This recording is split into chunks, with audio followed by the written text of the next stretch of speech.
degrees. Coming up at 8, presented by Unibet, the Melbourne Form Preview is on RSN Racing and Sport. RSN Racing and Sport. Traffic info. Slowing through Glen Waverley at Myrtle Street, it's closed to Coleman Parade. Take Kingsway instead. To the Eastern Freeway between Burke Road and Tram Road, it's down to 80 in both directions. And in Pakenham at Bald Hill Road, it's closed for westbound between Racecourse Road and O'Sullivan Street. Take O'Sullivan Street and Peel Street instead. At Office Works, get what you need and get it done quicker with 2-hour same day and next day delivery options. Shop now at Office Works. Exclusions apply. See website for details. And that's the latest RSN Racing and Sport traffic. Absolutely everything is on sale at Freedom. Get up to 40% off store-wide, plus free delivery until Monday. Hurry, sale on now, only at Freedom. On RSN, this is The First Word presented by Unibet. Unibet, your place to bet on racing. Chances are you're about to lose. This is where it begins. Ready, gates cleared, a couple of them rocking and rolling, and away they go. With the trainers and track managers reporting in, and then from 8, the latest markets and expert selections from the Melbourne panel. Duke to centre, Harry Coffey. This is your moment. It's going to be a Cox Plate round, and James McDonald, a century of the very best. Via Sistina by 7 lengths. Knight's Choice Warp Speed, they hit the line. It's a photo finish. Knight's Choice, I reckon, one from Warp Speed and a photo. Under starters' orders, welcome to The First Word. Great to have your company this morning for The First Word on Saturday the 7th of June. Looking forward to day 2 of the Swan Hill Carnival. Of course, Group 1 racing from Eagle Farm, 3 Group 1s with the 2 being moved from last week's washed out meeting. Of course, we've got the Kingsford Smith Cup, the Queensland Derby and the Queensland Oaks, which was also meant to be on this day. And we've got a great card from Flemington, 9 races ahead of us there. The first at 11:55 this morning and the last at 4:35. With the VRC Country Race Day Sprint. So 9 races ahead of us at Flemington. The track currently rated a soft 5. The rail is out 8 for the meeting at Flemington and at Eagle Farm. The rail's out 2 metres the entire circuit, and it's a soft 5 there. The first event at 11:08. 10 races at Eagle Farm, and the last, the Helen Coghlan, due 2 minutes to 4:30. So it is a busy Saturday of racing. Of course, we've also got racing at New South Wales from Royal Randwick. Morphettville Parks joining in, and Pinjarra Scarpside is the metro meeting in Western Australia with the Belmont track out of action. So a busy day as it is as usual on a Saturday. This is The First Word brought to you by Unibet. And it's time to get the information around the day's racing at Flemington, and track manager Liam O'Keefe joins us on the line. Good morning to you, Liam. Good morning. Looking forward to the day ahead at Flemington. We've got 9 races. The rail's out 8 metres and the track's currently a soft 5. There was a little bit of thought during the week that we were going to get some rain overnight. Did that eventuate? Just a 0.4 of a millimetre, so dodged most of the rain, fortunately. Quite a windy night, but we're in that soft 5 range this morning, going 6.9 overall. The inside of the straight is 9.2. The outside is 9. And the shear is 10.9. We've got some showers forecast probably early to mid-morning, and then it hopefully will clear when the races are on. So it'll be a bit of a watch and sort of see day, but hopefully we can dodge most of the rainfall again. If the rain that is expected to come hits, where do you think the track will end up by the time we're at race 1? Look, if we were to get just 1 or 2 millimetres, I think it'll probably be a soft 6.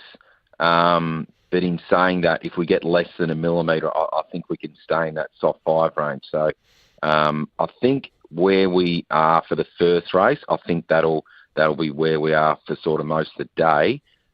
Stewards arrive on course 2 hours before, so if we've had any rainfall, we'll certainly adjust the track rating then, and if not before. All right, looks like we're set for a great day of racing. With that rail out 8 metres, where do you expect the best part of the track to be around the circle and then also in the straight? Yeah, we raced here 3 weeks ago. It was quite a wet day. We had a lot of rainfall during the day, so fair bit of wear and tear on the track out of that day. We've pushed the rail from 4 metres out to 8 metres. That covers all the wear and tear around the home turn. In the straight, a little bit of light marking on that inside 5 or 6 metres, but I don't think that'll have any impact on today. For the straight course racing, I think they'll use that middle to outside part of the course. But just one thing to note today, there is a reasonably strong northwest wind, which is like a head crosswind around the turn, so you might see jockeys look for a little bit of cover in the circle racing. And then for the straight course racing, I think you'll see them spread right across the track to try to utilise that cross tailwind for the sprint races. Yeah, great insight there. Perhaps no disadvantage to be drawn out in the straight races. First of those kicks off in race number 2, the Brendan Dreschler handicap, and then the other straight races, race 4, the Country Racing Victoria Sprint, and the last event, the VRC Country Race Day Sprint, race number 9. So 3 straight races on the program. Is that where we go to find your best, Liam? I'm going to go with actually Champagne Jenny a bit later on in the card. A bit of a whisper around for that at good odds. So we'll see if Champagne Jenny can get the chocolates.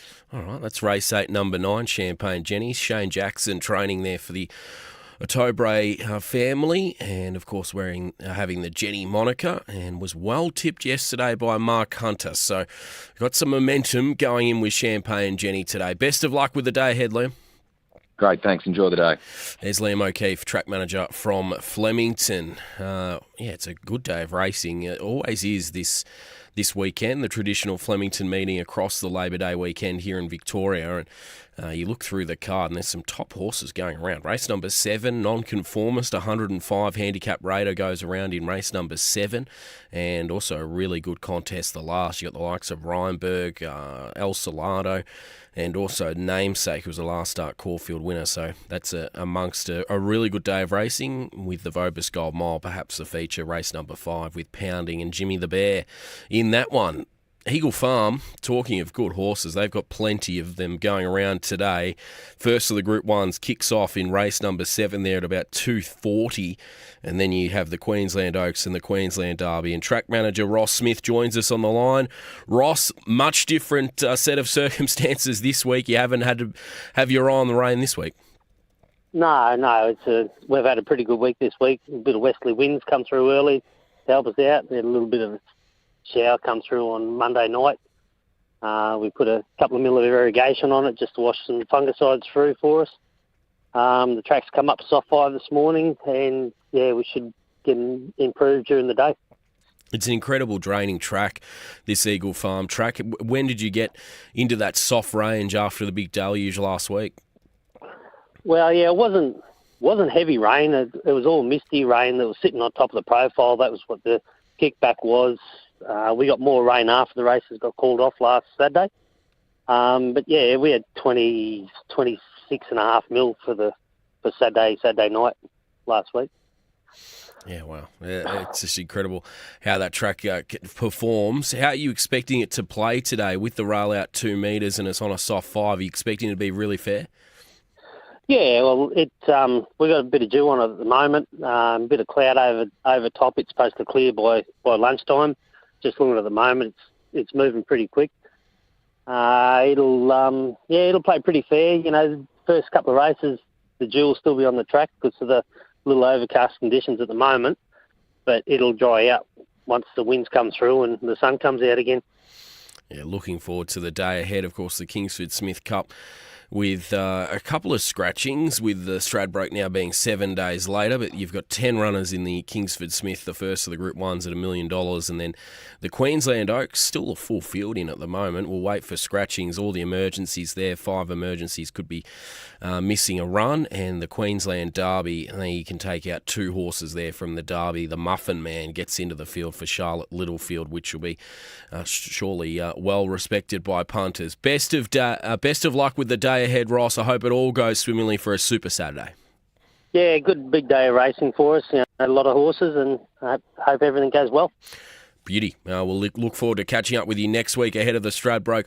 Best of luck with today's meeting. There's Ross Smith, our track manager from Eagle Farm. 3 Group 1s today makes it an absolute Super Saturday of racing. Of course, Giga Kick goes around in the Kingsford Smith Cup against Jolie Star Benedetta is there as well. And Kamochi, a couple other Group 1 winners. Golden Mile, former Caulfield Guineas winner, and the Queensland Oaks. Terrific field assembled for the Queensland Oaks this year. Benadryl, of course, the Australasian Oaks winner. You got Philly Australia, the Roses winner, and moving out, he's been a bit unlucky in both the Australasian Oaks and the Roses. James McDonald in the saddle today aboard that girl, and the Queensland Derby, of course, a terrific race as well in terms of depth. Maybe been some better Queensland Derbies run, but it's a competitive race. $1 million on offer for the Queensland Derby in firm agreement up the top. He ran second, of course, in the Australian Derby. You got Imperialist, the winner of the Rough Habit, Statuario, and Feminile, the Quinella from the South Australian Derby. So looking forward to all of that this afternoon. One man who's also looking forward to this afternoon, he's got a big hand in it. Flemington is Shane Jackson. He joins us on the line from Warrnambool. Good morning to you, Shane. Good morning, Trav. How's it going? Very well, thanks. Looking forward to these two runners that you're saddling up at Flemington this afternoon. The stable stalwart, the favourite, no doubt, within your barn. Race number 1, the 3 Mystery Island, former Warrnambool Cup winner. He gets back to Flemington in 2,500 metres, and I tell you what, he was warming up nicely there with the 60 in the Cassidy Cup. He looks cherry ripe to my eye going to the 2,500. Is that how you saw it? Yeah, look, he's a beauty, and he tries his best, but he's hard to place. He's sort of at that mark where look, the 2,500 is probably as far as he wants to go. He's only raced at Flemington a couple of times, and he didn't go all that well, but I think he was possibly ridden wrong. He was ridden forward both times, and he didn't go well. So I'd be riding him quiet today, cuddle him, and just have him coiled up like a spring, and hopefully he gives a good sight late. Carrying plenty of weight again. I had a claimer. I had Tom Preble booked early doors to take the 2 off him, but then Paddy Payne obviously is his master, so he claimed him back, and so we've just gone with Harry because he knows him so well. But 60 kilos is plenty of weight for him to lump around, and some of the other fancied ones are using the claim, so it's no easy task. But the horse is in great order. He's in great order, and there's no reason why he shouldn't be going around. And in race number 8, you saddle up the 9 Champagne Jenny. Now, this is an interesting runner, a 3-year-old filly who's by National Defence. She's had a couple of runs in your stable, ran second during the Warrnambool Carnival at 1,700 metres when she was closing off well behind Fact Check, and then you took her to 2,100 metres last start at Horsham, and she sat second and put pay to her opposition there. What was the thing that most impressed you about her victory at Horsham? Oh, she couldn't have done it any more impressively, and we didn't necessarily want to ride her forward, but around Horsham you just leave someone like Dean Yendall to do what he does best around those tight tracks, and he took luck out of the equation. There was nothing behind her. It was a pretty ordinary race, but she couldn't have done it any better than what she did. I thought there was probably more credit to her run at Warrnambool. I thought that was a very pleasing run. She loves the trip. If this rain that we're getting in Warrnambool comes to Melbourne during the day, it's soft 5 at the minute, but I think if it even gets a bit softer, it definitely won't hinder her chances, and hopefully it might hinder a few of the others. So yeah, and I think we'll just wait and see how the track's playing through the day before we really pin down how we're going to ride her. She's drawn awkwardly, but we'll figure that out as the day progresses and see if there's any sort of patterns. But she's in great order, and we'll find out today what we have, I suppose, because it's a big step up in grade, but her work has been brilliant. She's looking a picture, and I can't fault her at home anyhow, but we'll find out what we have today. Are you excited to get her onto a big track like Flemington now? She's out her right distance in 2,000 metres? Yeah, for sure. As I said, Horsham was just a winnable race, and that's why we went there, but I don't think there was a few things against her that day. I thought the tight track, the firm going, wasn't in her favour, and she was still able to win as she did. So I think we've more positives. Obviously, with the negative, been a much classier race, but with more positives about track conditions, and like you say, a big galloping track. I think all that's definitely in her favour. Well, she's certainly been well supported in early markets. $16 was available at Unibet during the week. Mark Hunter tipped her yesterday on the Friday form, or he tipped this morning by Liam O'Keefe, and she's into $6. Third pick in that race number 8. So looking forward to seeing her there at Flemington a little bit later on this afternoon, and also Mystery Island. Best of luck with them, Shane. Thanks, Trav. There's Shane Jackson there in for his stable from Warrnambool. leaning there towards race 8, number 9, Champagne Jenny, given she's well placed getting to 2,000 metres at Flemington. We'll take a quick break here on the first word. We'll come back on the other side with plenty more trainers around the action at Flemington. And also, it's day 2 of the Swan Hill Carnival. Yesterday, outstanding racing on day 1. Just wanted to give a good shout out to our racing.com colleagues. They did a great job of getting in behind the scenes there at Swan Hill with Kate Watts, Kev Casey, Rick McIntosh. They were everywhere across Swan Hill. It's just great what that roaming camera can do. So shout out to those guys. Coverage was exceptional there yesterday, and looking forward to day 2 of the carnival today. The locals need a strike back. Not a great day for them day 1, so no doubt they'll be hitting back hard with day 2. Day 3 on Sunday with the Swan Hill Cup. We'll take a break here on the first word. Come back with plenty more trainers. On RSN, this is the first word presented by Unibet. Unibet, your place to bet on racing. Chances are you're about to lose.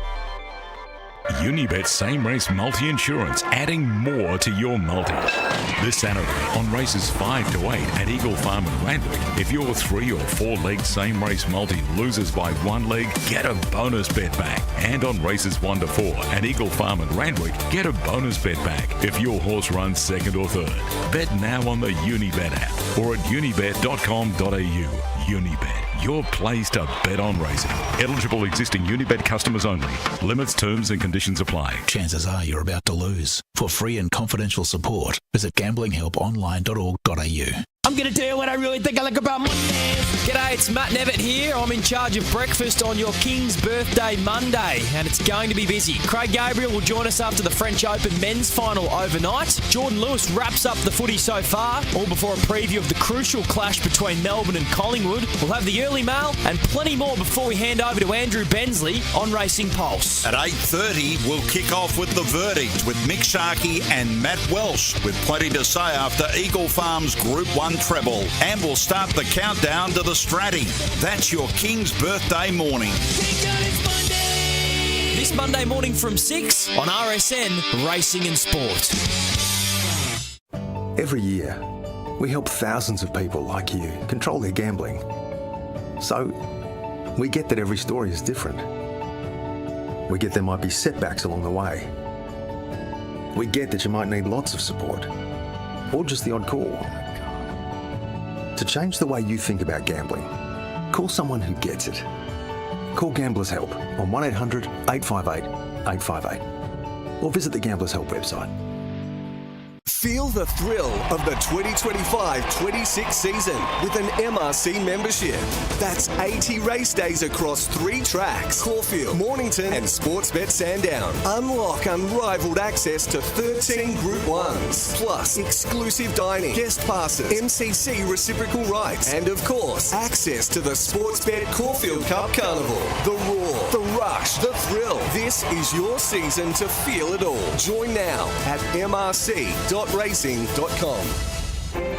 The latest info before we launch a day at the races on RSN Racing and Sport. The first word. Oh, great to have your company this morning for the first word on this Saturday, the 7th of June, and it is a big race day ahead of us. Not only in Victoria, where we've got meetings at Flemington and Swan Hill, day 2 of the carnival, but of course at Eagle Farm a bit later this afternoon as well. We've got the running of the Kingsford Smith Cup and also the Queensland Derby and the Queensland Oaks. So it's a terrific day of racing. One man that we love getting on the first word, and last time he was on, he tipped us a double out of 2 runners, and they both won there at Sandown. And one of them saddles up again today, and that's Miss Olay, and her trainer is Clinton McDonald, joins us on the line this morning. Good morning to you, Clint. Good morning, mate. How are you? Very well, thanks. So you're coming off some strong form here on RSN, so we're hoping you're able to back it up. Miss Olay today, she was obviously very impressive, winning last time at Sandown over 1,000 metres, and perhaps the best part of her work was that final 100 metres. Does that give you some confidence going up in trip today? Yeah, definitely. She's a pretty good always shown us a whole lot of qualities. You know, she's still on the Blue Diamond Park, and we thought she was very competitive in the preview, and she's just sort of run through, so we ended up pulling up stumps, which was probably a blessing, and gave her a break, and she's come back a lot stronger filly, and since she did win 2 weeks ago, she's really trained on well. So the work on Tuesday was winning work, and I think she'll be awfully hard to beat today. She's a daughter of Olay Kirk. She's out of a not a single doubt mare. So in time, do you think she'll potentially get past 1,100 metres? Yeah, I do. I think she'll get at the 1200 for sure. She's a strong filly. She's very determined. And all the indications are that she'll definitely run that trip.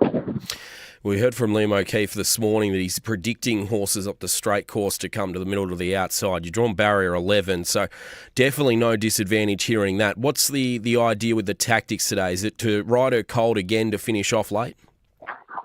No, we'll just ride our horse. Have some jumps. We'll ride her great race. Ben rode her on Tuesday morning. He knows what he's got there, and we'll just leave in Ben's hands with an idea in our head, but we won't be saying that out loud. All right, there we go. So there's Miss or Lacey. Really confident in her chances then again this afternoon, Clint? Definitely. I think she's a quality filly, and we'll take an awful good one to beat her. Well, it definitely looks a great race for her. You've scratched a out of the 6th event. Just an update on her? Concerned about 7 to 1600 and barrier 11 where she's going to get in the run. So next week it's going down hillside with the 3-year-old 1400. That's where she'll be. All right, looking forward to seeing her next week. So best of luck with Miss Olay. Thanks, Clint, for joining us on the line this morning. So that's race 2, number 2 at Flemington. Miss Olay come through that run at Sandown in really good order. And, that's as strong a push as you get when he said that her work on Tuesday was winning work. So good judge of his horses, Clint McDonald, and very confident in his chances there with Miss Olay.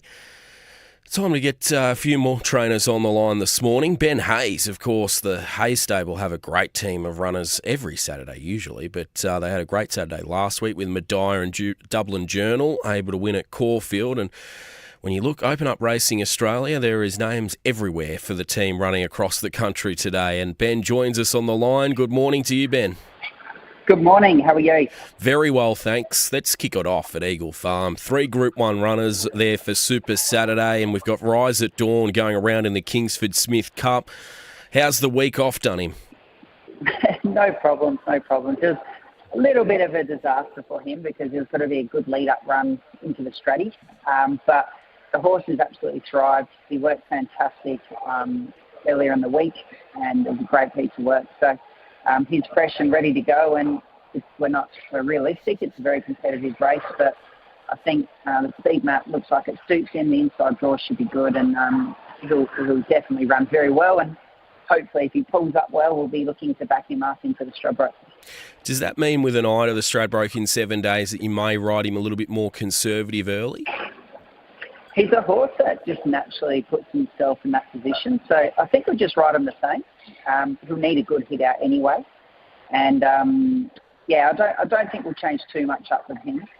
He's always a horse that's jumped well. He's got a natural free-flowing stride on him. And if you keep him in his rhythm, that's when he runs his best races. So I don't think we'll change too much.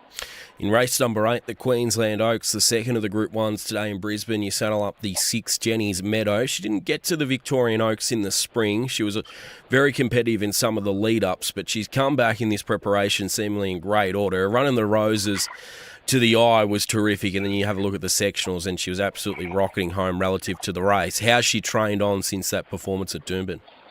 Yeah, I'm really excited about her today. We're going to need a little bit of luck from that inside draw, but I thought her run last start was probably the run of the race without winning.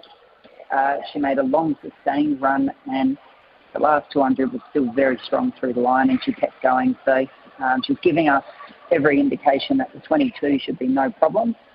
She's naturally going to settle that little bit closer just from that inside draw, and we just got to need a bit of luck. And if she gets it, she'll be finishing off nice and strong. She's done great between runs, and she looks $1 million. The team up there couldn't be happy with her. Looking forward to seeing her in the Queensland Oaks. In race number 9, you settle up the 18 Chase Your Dreams in the Queensland Derby. Gets into the field, drawn wide, barrier 16, but will come in a few with some scratchings. Ethan Brown also takes the ride on this girl. She was very good last start at 2,500 in the South Australian Fillies Classic. What do you make of her chances against the boys? Yeah, unfortunately, she's now months between runs. And no fault of anyone's, just the way it worked out. So she's just going to need a little bit of luck from that draw. She's a horse that naturally rolls forward, but we have taken the blinkers off, and I think she will relax. We've kept the work up to her, and she's rock hard fit and really thrived since getting up to Queensland. So she deserves the opportunity. and we're really looking forward to seeing how she goes. I think she'll be very competitive and be running very well. In the last event there in Brisbane, you settle up Curvolante in race number 10, the Helen Coghlan, horse number 1. Mark Zahra in the saddle, and this girl's ran well in Brisbane in the past under Mike Moroney. How do you assess her chances this afternoon? Yeah, she's been freshened and targeted for these races, and her main goal is most likely going to be the Cat Tiara. So this will be a nice stepping stone to get there. Since we've had her, she's been really good. She's been really good on the feed bin, and I think she's drawn it. It was a bit lucky they redraw the barriers because she drew very wide, and they've redrawn, and she's drawn slightly better. So she'll run well and improve out of the run. You also got runners today at Randwick. You've got one runner there, race number 10. You saddle up the 6 Get-Along for the mailbag team. Nashra Willer in the saddle. This horse has got plenty of talent on his day. How do you assess him at 1,000 metres today in the last in Sydney? I think he'll go well. He's had a couple of starts for us now and ran very, very well. And he's now rock hard fit, and a little bit of juice in the ground should be good for him. So I think he'll run well, and he's a genuine top 3, top 4 chance. He just definitely does look well placed there today at Randwick. And you've got one other one interstate as well at Morphettville. You've got Marshall Music also for the mailbag stable. Taylor Johnston in the saddle, claiming a little bit of weight off at the 1,000 metres. That's race 2, horse number 1. What do we think of the horse going to South Australia? We like her. She's definitely a horse that's got a very good fresh record, and she trialled excellent in her only jump out we've had with her. So she's going in off one jump out, but she's got a very good fresh record, good barrier. Matt's got a good run. So hopefully we can see a good result there. First run for the stable. All right, let's have a look at the team at Flemington. First race that you guys are a part of is race number 2. You saddle up the 1 here, Latin Boss, who's had a really consistent campaign. He's drawn down towards the inside. Harry Coffey takes the ride. He's obviously deep in his second preparation. He's had plenty of racing, but just seems to be really handling it well. Is that the way you see it? Yeah, look, he's doing a great job. His run last start was good, and he was strong through the line and ran into a couple of good ones. He had a run early in his career down the straight when he was in colt. He got a bit wrong down the straight, but now he's been gelding. His manners are much better, and just feel he's a rock hard fit horse, and he can be competitive. So he's a genuine top 3, top 4 chance, and he's rock hard fit and should be running well. Race number 6, you saddle up the 12 Peru, drawn gate 1. Blake McDougall in the saddle. You guys had a day out yesterday with a double, claiming the Elstrom Classic with Impending War and also the last with Carbonados. This horse is having his second run for your stable. He kicked off at 1,600 metres in a weaker race of 0 to 64, but he is a horse who's shown something for Mike Moroney to suggest to run him in the Derby. Have you seen the ability in the time in the stables to suggest he could be competitive in a race like this at Flemington? Oh, we hope so. We just felt his first start for us, he kind of loomed up and then knocked up, and he was a while between runs with just one jump out. His work in between's been good. Obviously on form, he's a horse that really needs to improve. So he's drawn a barrier where he gets a soft run, and hopefully he's a horse you just watch and hopefully he can see improvement. But yeah, he's been trying in the deep end a little bit, but expecting him to hopefully improve.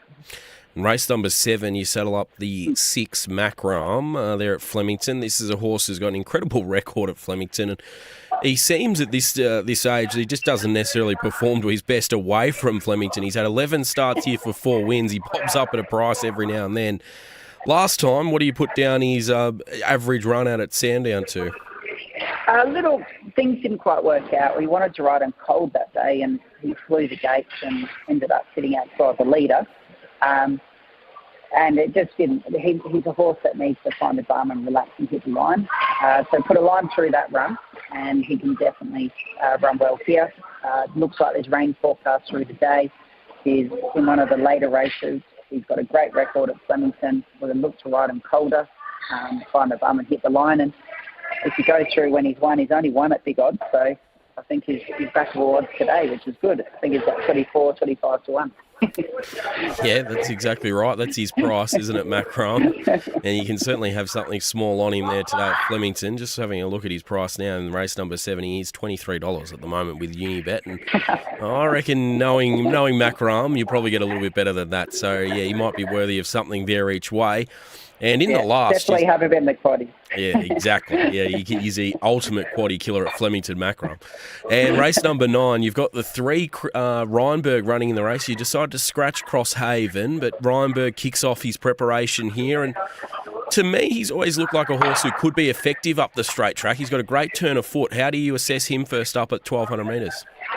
Yeah, look, he's over 12 is a little bit, if anything, it's on the short side, but his first time down the straight, he's trolled up really nicely with prep. He's had a lovely smooth run. He has been a horse through other preps who's had little niggling problems, but this time he's had a nice clean run into his first up run.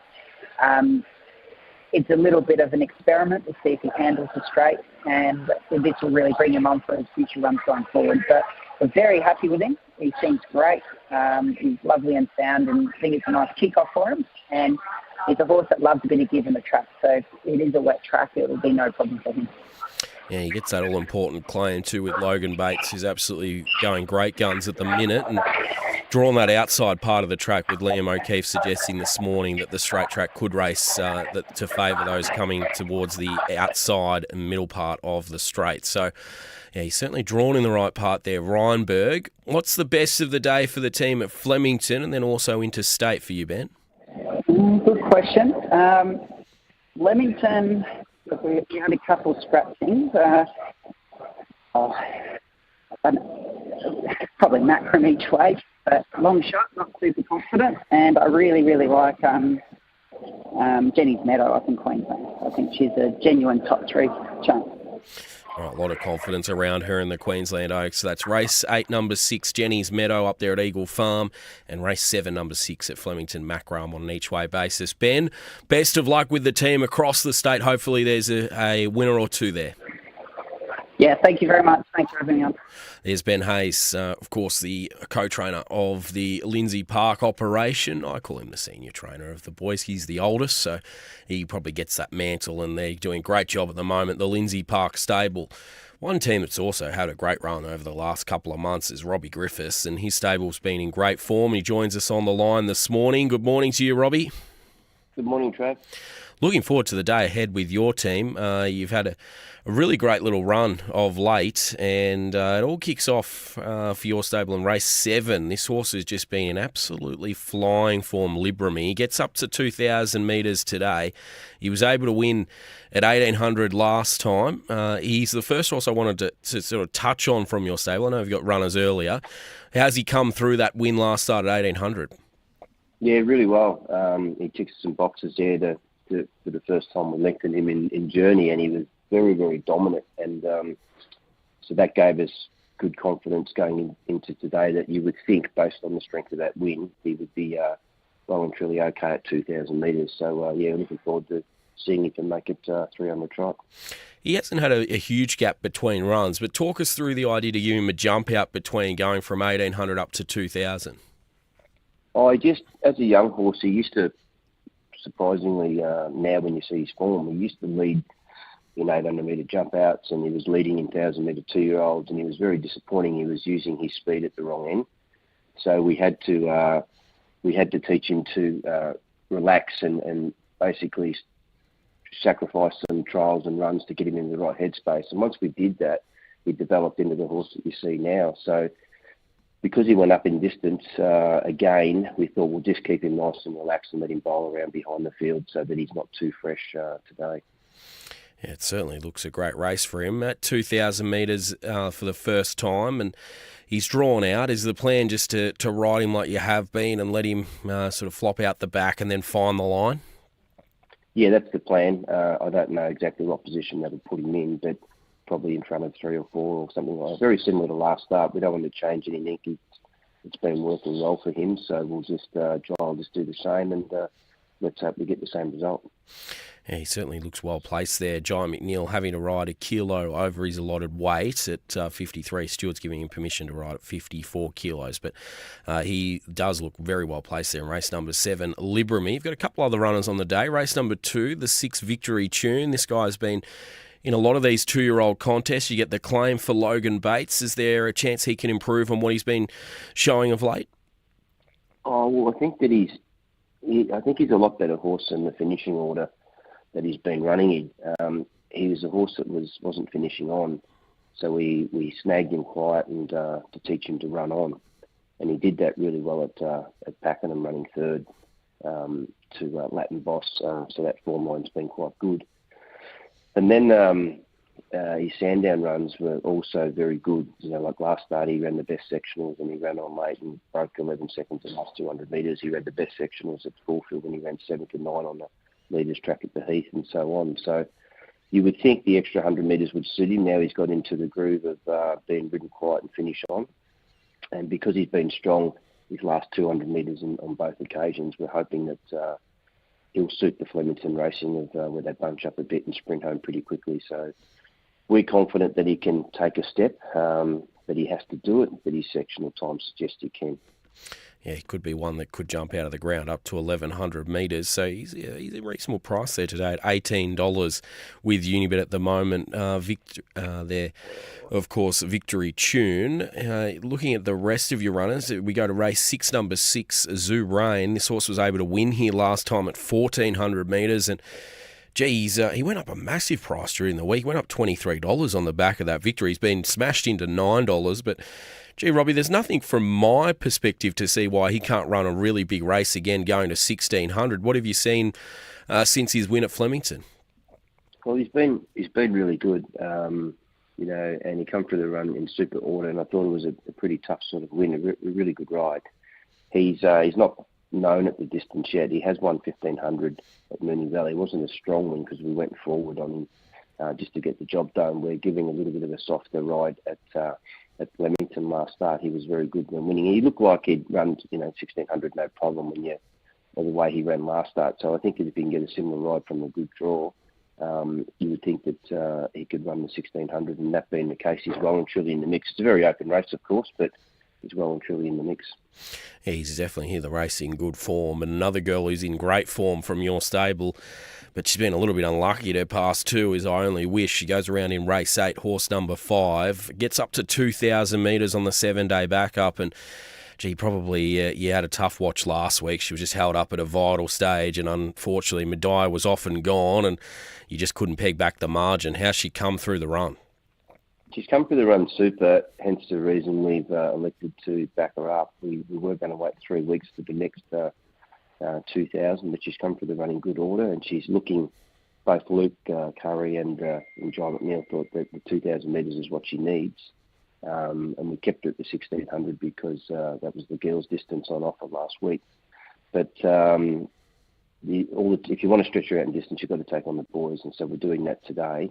And based on the strength of her last 2 runs, I can see why she's well in the market, because they've been fantastic performances, and she looks like she'll run 2,000 strong. That being the case, she's right into the mix.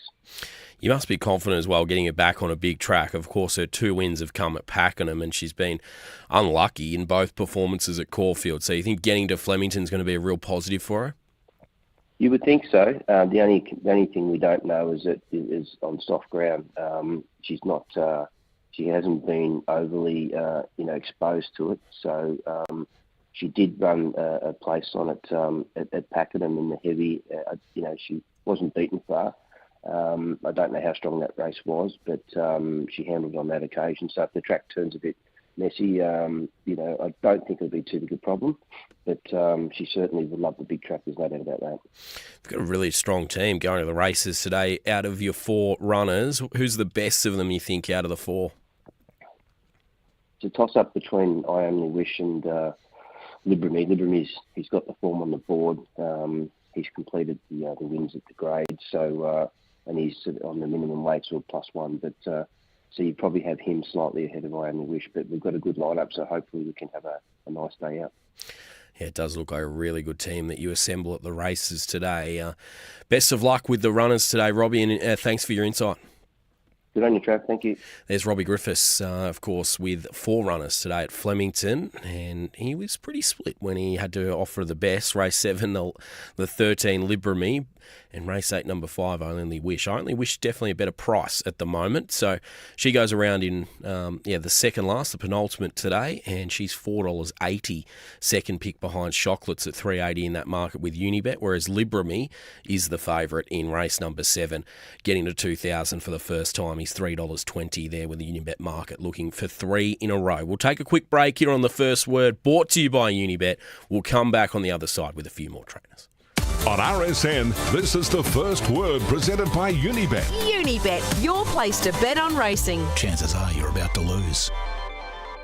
This is Daniel Harford getting right behind Big Freeze 11 and Fight MND. We want you to join the fight against the beast that is motor neurone disease. This year the motto is Live It Forward, so go out there and support the vital research to help find a cure. Look for Big Freeze events in your local patch, get to the Big Freeze game at the G on Monday, June 9, and buy your Big Freeze beanies from Coles, Bunnings, select show-ready express stores and online at fightmnd.org.au. Or just make a donation and help fight MND. The temperatures are cool in Tassie during winter, but that doesn't apply to the action on track, where the feature races keep rolling along. A series of strong prize money races will keep some of Tassie's best gallopers out of winter hibernation, while races like the Raider Stakes, Granny Smith and Shane Yates Memorial will see things humming along across harness and greyhound racing. And the afterburners are on now because Nike has kicked away. The grass is greener and the people are friendlier in Tassie. The perfect place to race. Find your next winner at tasracing.com.au. That's your phone telling you that Dry July is around the corner.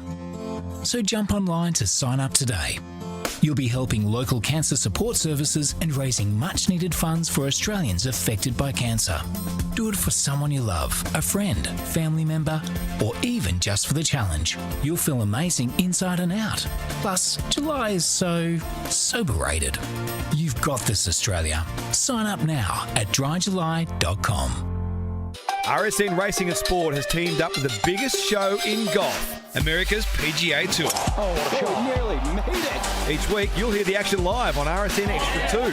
It's all thanks to the PGA Tour, seen in Australia on Foxtel and KO, and now heard on RSN Extra 2. That's on the RSN app, digital radio in Melbourne, and at rsn.net.au. The latest info before we launch a day at the races on RSN Racing and Sport, The First Word.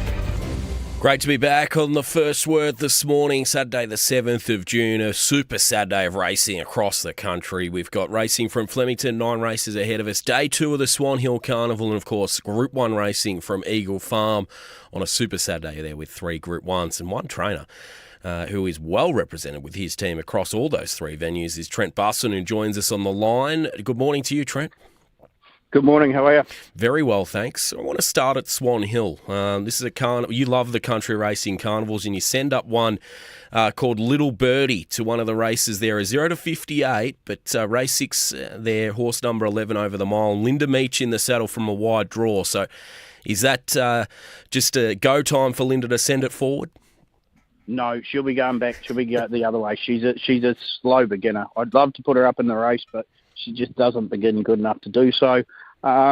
We thought she's better than than this greater race, Ray, and she's just been disappointing. She hasn't gone as good as we were hoping. Back to a 0 to 58.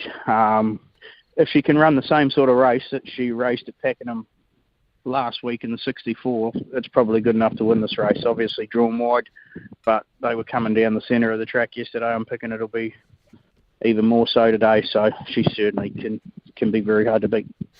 Yeah, looking forward to seeing her. I thought she's one of the best chances of the day there at Swan Hill for day 2. So race 6-11, Little Birdie there. To get to the runners at Flemington, you've got Muktamil in the first event tackling a bit stronger contest, a benchmark 84, but he's certainly been in great form. And his last start performance behind Bluestone, he really loomed up there, but was it just the 61 that anchored him a bit late? Yeah, that's exactly what you said. We're up in class, but we're down a hell of a lot in weight. So the horse is not going to know himself, and sort of after his last 2 races where he's loomed to win and probably the weight has just anchored him, we just thought we've got to get some weight relief. And down to 54, certainly racing better horses than what he's raced against. But the horse that ran second the other day at Sandown come out and won the Sandown Cup after that. So I certainly think he's a genuine winning chance, and I think the market agrees. Yeah, he does look a really well-placed horse there. Mukdamil going into Flemington for the first time.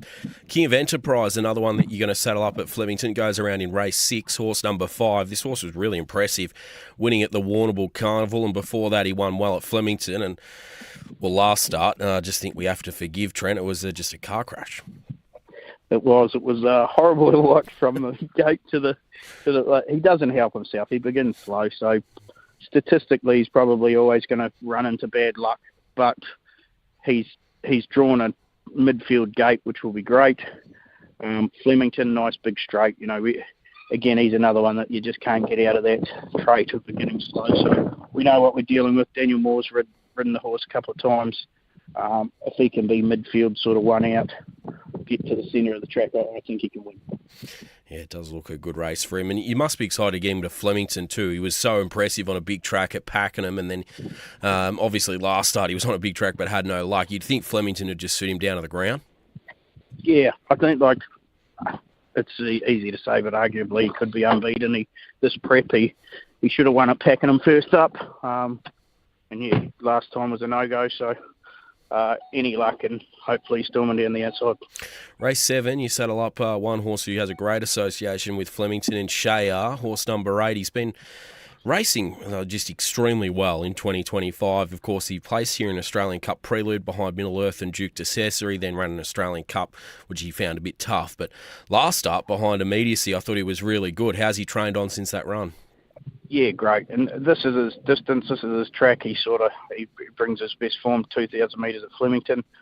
If he runs up to any one of those placings and sort of where he ran those 3/3 in a row behind very good horses, not beaten much, again, I think he's a winning chance. I think we go to Flemington with 3 realistic winning hopes, and obviously it's never that easy. They're tough to win on a Saturday, especially at Flemington, but we're happy with the 3 horses going there, and if they get the luck, they should be thereabouts. Yeah, they certainly look all competitive chances there at Flemington. At Eagle Farm, you've got a runner in one of the Group 1s, the Queensland Oaks. She goes into the race as a maiden. She's had 7 starts sweltering and 5 seconds, but gee, not many better seconds than her last start performance in the Australasian Oaks there in Adelaide. How's she come through that performance at 2,000 metres, and are you really excited to get her up in trip? Yeah, 2,200. I would have loved to see the Oaks run at 2,400, but Eagle Farm 2,200. It's trip. We thought about giving her a run beforehand, but in the past when we've sort of tried to take horses to Adelaide and then over to the Queensland Carnival, we've found sort of we could only get one run out of them for whatever reason. So we elected to not run her in the Roses and just keep the work into her behind the scenes and go into the Oaks, not fresh, but first up in Queensland after a trip and back to Adelaide and then up to Queensland. But look, she's got a horror draw. She's going to need a hell of a lot of luck. So, while we think she can run well from that gate, it makes things very difficult. So we're going to need a bit of luck in the running, but she presents in pretty good order. Yeah, hopefully she's able to get some luck there with Rachel King in the saddle in the Queensland Oaks. What's the best of the team across the day today, Trent? King of Enterprise. All right, looking forward to seeing him. Race 6, number 5, King of Enterprise, the best there for the Busset and Young Racing stable. And he is currently with Unibet at $5 on that third line of betting there in race number 6. Best of luck with the team today, Trent. Hopefully a winner or two win the stable. Thanks, mate. Cheers, Trev. Bye. There's Trent Busset, and thanks for his insight this morning. Always great with his time, and good judge as well, too, of his stable. And King of Enterprise, the best for them, race 6, number 5. One trainer is also a really good judge of his team, and love getting him on every Saturday morning, is Michael Kent Jr. Good morning to you, Junior. Morning, Trav. How you going, mate? Yeah, very well. Looking forward to the day ahead at Flemington and Eagle Farm. It's a terrific day's racing to be enjoying from the couch for me this afternoon. So looking forward to watching it, and it all kicks off at Flemington 11:55, and you're represented in the first with the 4 Golden Crusader. He only knows one way, this guy, that's to get out in front and get rolling. How's he come through his last start performance? Yeah, and say the couch at your place would be a bit nicer than Flemington Mounting Yard, Trav. It's going to be a flustery old afternoon with a bit of rain. Yeah, Golden Crusader, well, that's right. He's got one way, and he needs a setup where he gets control of the lead, and he didn't get that last start. They went far too fast in front, and consequently he tied and was eased out of the race. But here he gets the right setup, in my opinion. He looks the lone leader. If he can get things right out in front, then he's going to be strong at the end of the race. I don't love Flemington for him. The long straight, I think, makes him a bit vulnerable late. He normally runs his last furlong the slowest of his race. But you've got to work him in the program sometimes when they're rated like this. So, yeah, he's not without a chance. He's going really well at home, and it's a nice speed map for him, in my opinion. You'd be doing a rain dance for him, surely. He just loves it wet. He does. He needs it wet, and we haven't had that really this preparation. So, soft 5 is fine, and if he gets wetter, the better. Race 3, settle up the 10 Dream All Day. This is a girl with good ability. She's a daughter of Savabeel, racing for the Chittick Waikato stud team, and she's first up this afternoon on the back of a jump out win at Ararat, and then she's also had a jump out at Cranbourne. So she's been across a couple of your stables in Victoria. How do you think she's going? Yeah, her last 3 preps, she's always prepped out of our Warrnambool Beach stable, and it's really suited her. She's then come up to Cranbourne to put the polish on, and she's going well. She's never a flashy worker at the trials, but I thought her last jump out was fine. Blake Shim was happy with the work. She was on the tails of Lottie's entering the straight, and Lottie's was pulled away by a couple of lengths. She'll be ridden to finish off. I think we learnt a lot about her last preparation. While she won leading at Flemington 2-back, we only did that because the race was lack of any speed. But at her most recent start going forward, don't think it's the best way to ride her. She can be very dynamic, ridden off the pace, as we saw when she won fresh last preparation. That was in a maiden, though, at Ballarat. Here we are in Saturday mares grade. So she's got to improve, but I think she's going well enough. In with the lightweight. If the race shape works out, then she is certainly a top 3 player. Race number 6, you saddle up the 7 Taken. He's got a really strong record, having had the 7 career starts and having not missed a place in any of them. He comes through the win last start at Sandown, where he drew wide, he went forward, and he was able to just hold off the late challenges of Detroit City and Kiss My Rock. How's he come through that performance at Sandown, and what's the idea today with how to ride him at Flemington and going to the mile? Or staying at the mile, I should say. Yeah. He's come through it beautiful. He's not an overly robust horse, so we don't do much with him, particularly with only a 14-day turnaround.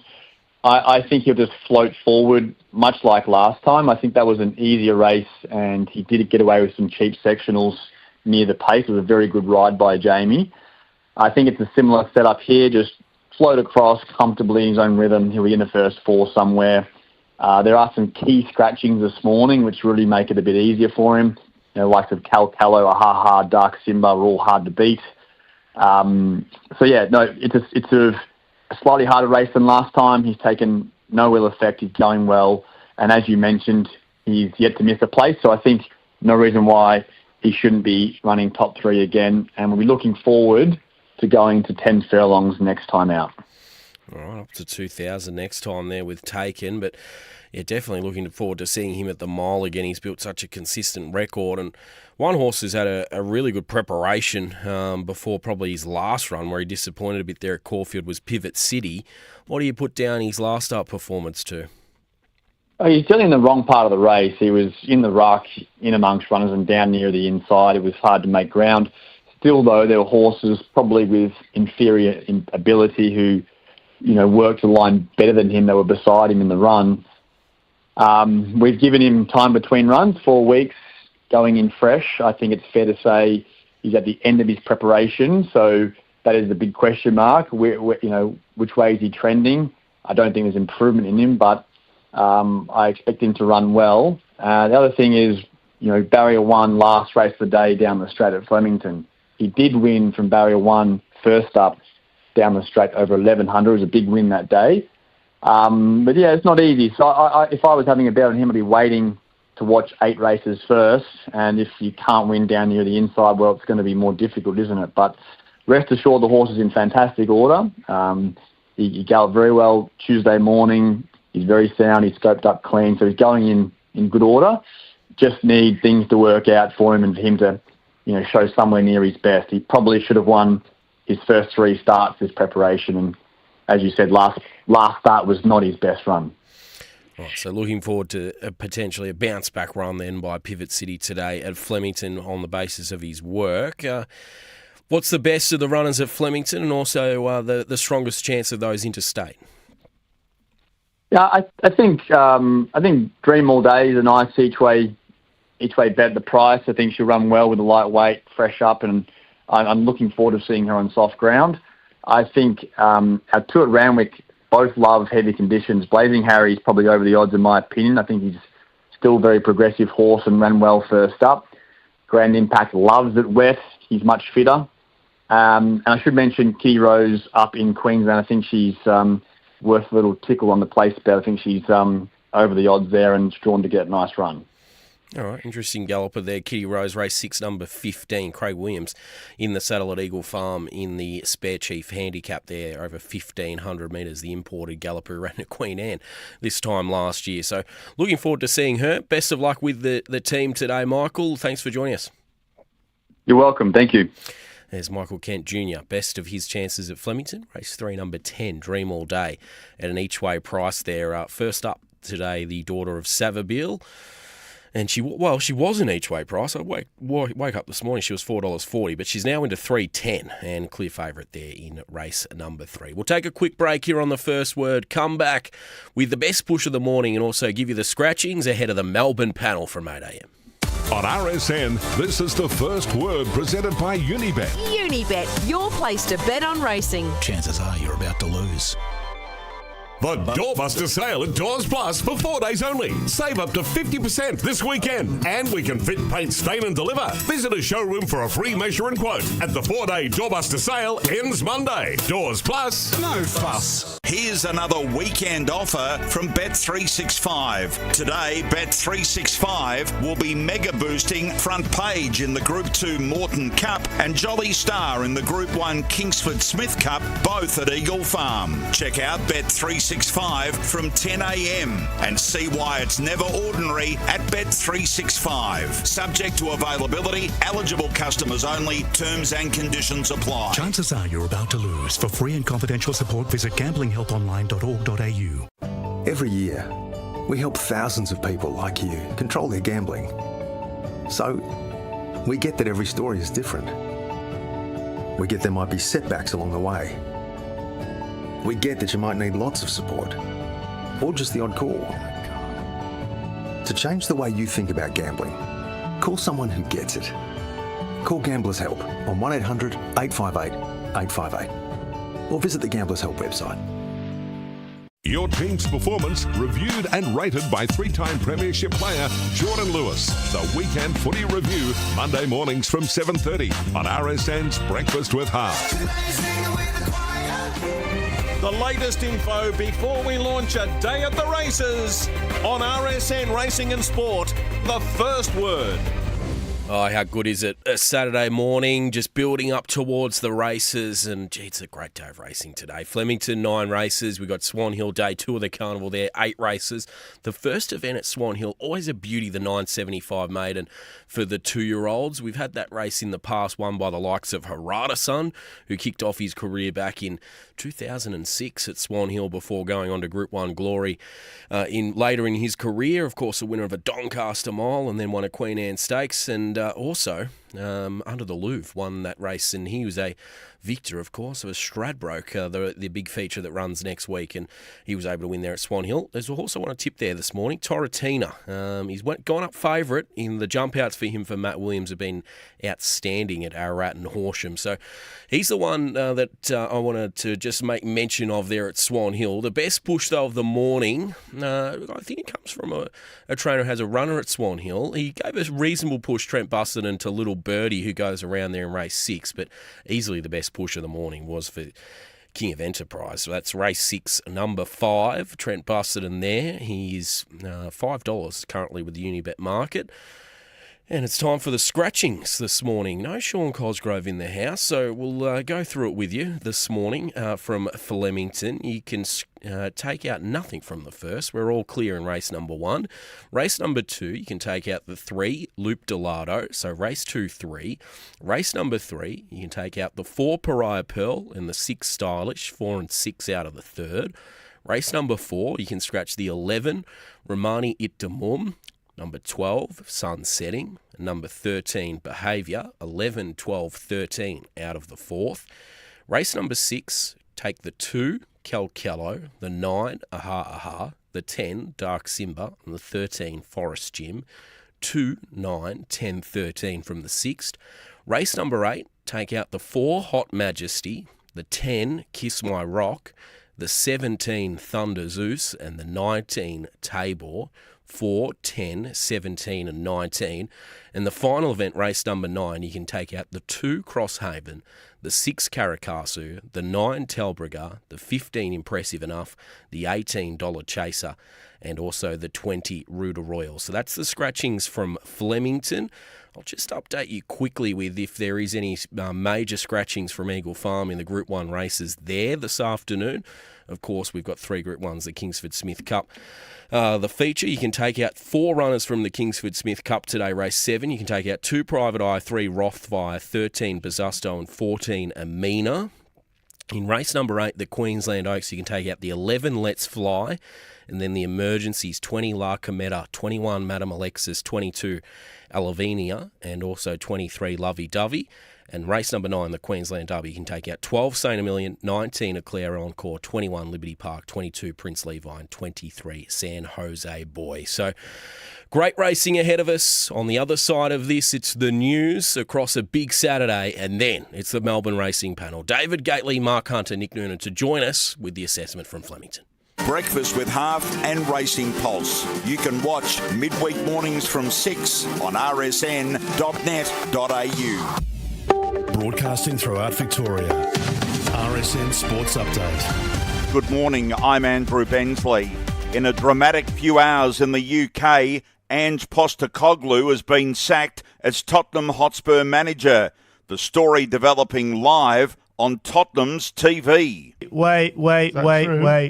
Matt Law has just said confirmation expected to come that Ange Postecoglou has been sacked by Tottenham. Tottenham saying it was one of the toughest decisions they've made and is a decision they have not taken lightly.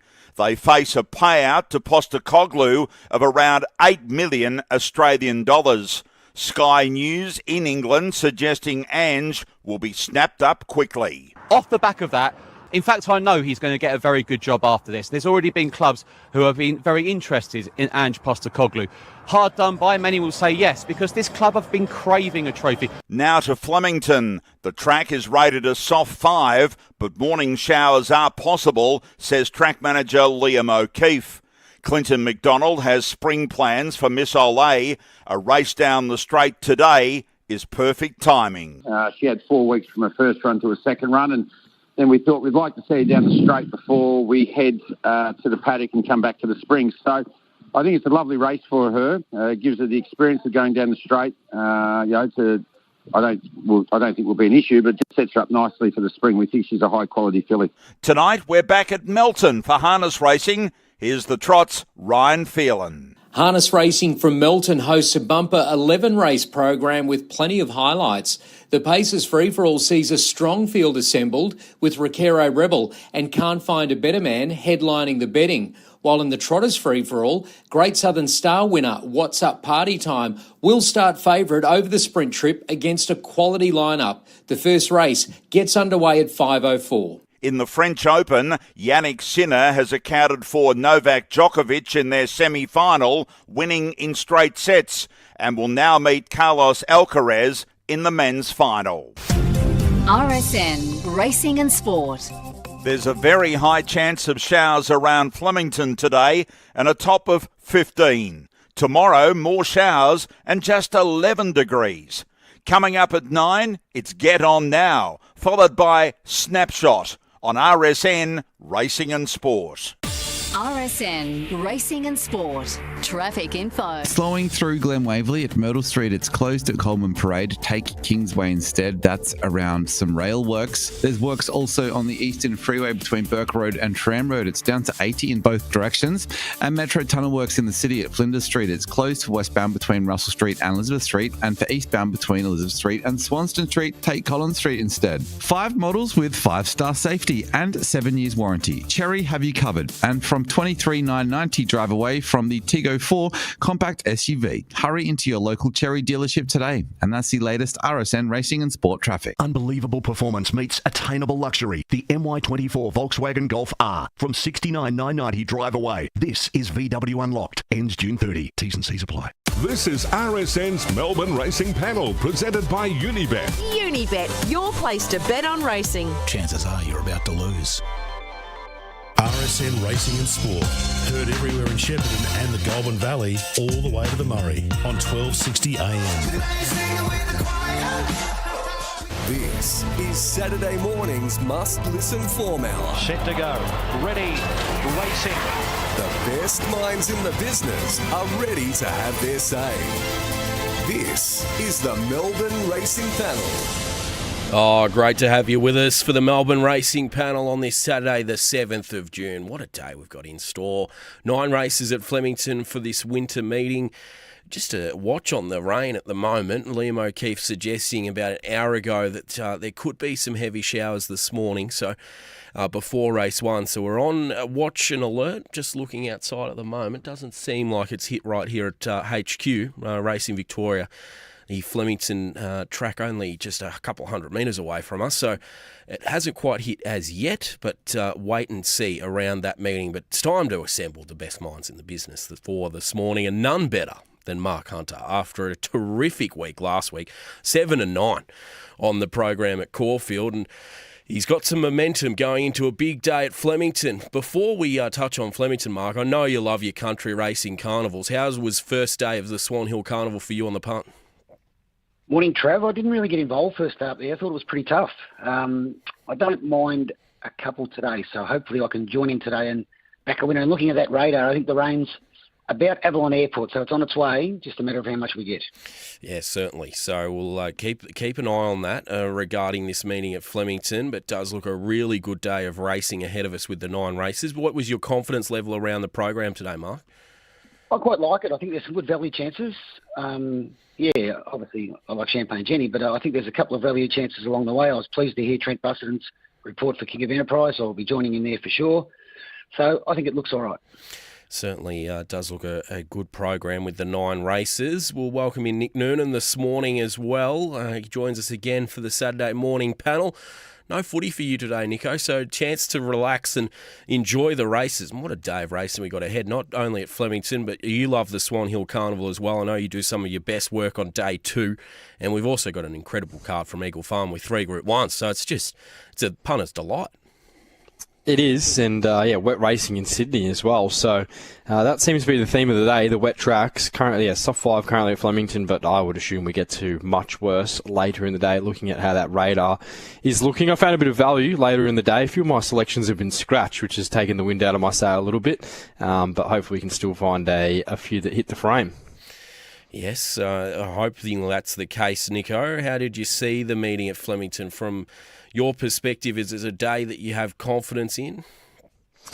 Really sort of doing the meeting a little bit this morning and having a reassessment of a few of those races. I was with Mark. I thought King of Enterprise, I was happy to hear Trent give him a bit of a push, and I've sort of stuck with a few of the favourites early. So value later on, but I think the favourites look well enough placed in the early races.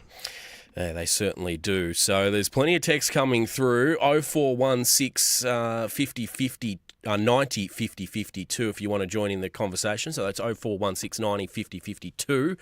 And there is plenty of messages coming through about the rain. Tommy from Point Lonsdale suggesting it is hosing down here, boys. It's coming. Batten down the hatches. And also from Dave from Sydney yesterday. Shout out to Kate Watts for a fantastic Swan Hill coverage. She's a joy to watch. Roaming Kate.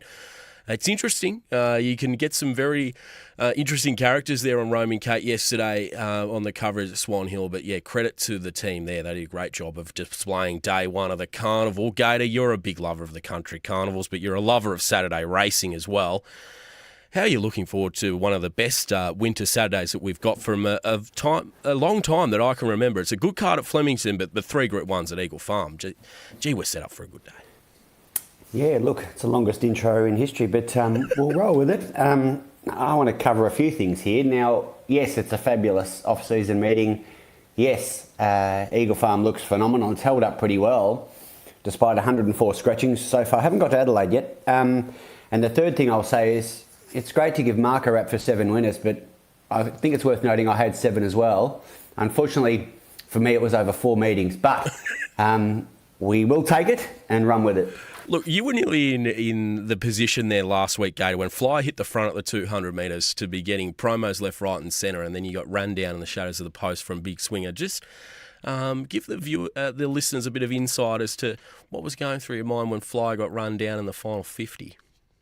Well, I think defeats are much easier to absorb when the right horse wins. So that's true. I had to rely on a bit of luck, and him, Big Swinger, being held up, and perhaps we get the fly on him, inverted commas, pun intended, and all that happened, but he beat us anyway. So I can absolutely cop it when the right horse wins. It's a bit harder when it's the other way around, right? Exactly. But you were very close to being a genius there last week. A couple of people on the text just early this morning, Gator. It's been a while since we've talked about Pearl Jam, and they want to know what your favourite song from the band is. So I'll throw that to you. Well, that's a pretty easy one.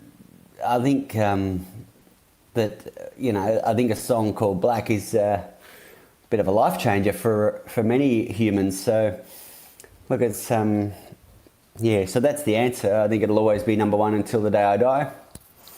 I like that. Hopefully you can be playing it a bit later today with a few winners. Gee, there's a lot of text coming through this morning. Morning, lads. How's Wazza going? When is he due back? Hopefully not too long for Warren's return. He's just resting his voice up at the moment during the winter months and making sure he's all well for his return. Jimmy the Bear likes it soft, fit and in form. Yes, we'll get to his race a little bit later on. Also, a fair few texts wondering what Gator likes from Eagle Farm. We'll ask him that a little bit later in the hour. It's been a long intro, though, as Gator said, so it's time to talk some racing. Let's get into race number 1. This is a 2,500-metre contest, a benchmark 84, and there's no scratchings out of the 7 horses. The favourite here is the 5, Golden State Warrior at $3.50. We've got ahead of the 7, Muktamil at $4.20 and the 2, Bold Soul at $4.80, and then the 6, Samuel Longhorn at $6. And just on cue, as we've talked about the longest intro ever, someone's just texted through that, how about we move on to the racing preview instead of boring jokes? So, Nico, it's over to you with the map and the tips for the first. Yeah, well, you think Golden Crusader gets a pretty easy lead here. I thought Mystery Island and Muktamil might sort of look to trail him. Wouldn't think Golden State Warriors is that far away. I think one thing for certain, Golden Crusader will find the lead, and then whatever sorts itself out behind that is probably a bit of a mystery, just like this race. 5, 7, 2 and 1. I thought Golden State Warrior brings in probably some of the stronger form lines. He went over to Adelaide at the end of last campaign and contested the Adelaide Cup, where he started very well back favourite there at $3.60. He wasn't the strongest addition, but this horse just really seemed to come of age last campaign with a dominant win there at Geelong. I saw him that day in the yard, and I think he's even sort of strengthened up across that break that he had and potentially just come back a more mature horse. And I'd expect him to continue to improve this campaign. The one query you'd probably have is the wet ground. He doesn't have a whole lot of exposure to it, but hopefully this early part of the day, that isn't as big a factor. He should have finished much closer there first up at Caulfield. So I was confident he could run to his best, especially with the light weight. 7, Muktamil, maybe the best suited in the conditions. He's come a long way, this horse, from getting beaten a Mildura Maiden around this time last year at a very short price. But they've really unlocked the best of this horse. And as I said, I think the wet ground is a positive for him. He dropped 7 kilos in the weights for running third to Bluestone and Diwali. Diwali, since coming out, won the Sandown Cup, and he wasn't all that far off. Golden State Warrior there at Caulfield 2 runs ago. 2 Bold Soul. He's on the quick backup. He got a long way back last start. He was in the line strongly. Up in distance looks a positive for him. And 1 United Nations. Didn't have much luck last start behind immediacy in that form. And Deacon and even Garrett Chico look strong enough to win this. I think it's an even race. Golden State Warrior on top. 5, 7, 2 and 1. 5, 7, 2, 1 for Nick in race number 1. Gator, how do you see the stays in the first? First of all, I just want to reference the boring jokes. I think feedback's really important. I'm just making copious notes here to self-improvement. Bold Soul, narrowly for me. Nice effort, fresh. Good second up in restricted room. Back and wide last week. Had a fair task. Yet made up a stack of ground. Did, inverted commas, fail in the South Australian Derby one go this trip, but it was wide all the way. It was in the betting. Mukdamil, with no weight here, looks a big danger. Looked in need of ground. Caulfield, good through the line there. Just the 61 kilos latest, just missed. Now, the runner-ups from both of those races, Preferential and Diwali, won at Sandown last Sunday. The latter won the Cup, of course. Golden State Warrior brings in the exact same form line as Mukdamil, and to be fitter. It was 9 weeks between runs there. Key winning hope. And United Nations, never seen a wet track, so some guesswork there, but was held up latest. 2, 7, 5 and 1. 2, 7, 5, 1 for Gator. So similar numbers, same numbers to Nick, but just in a different order. Mark, what's your assessment here of race number 1? No, you're involved here with the 5 Golden State Warrior. Can he win again? He can win, Trav. I think it's an even race. I'll tip him on top. I thought the Adelaide Cup run might have cooked him. He pulled up a bit average after that. But he seems to have bounced out of it really well.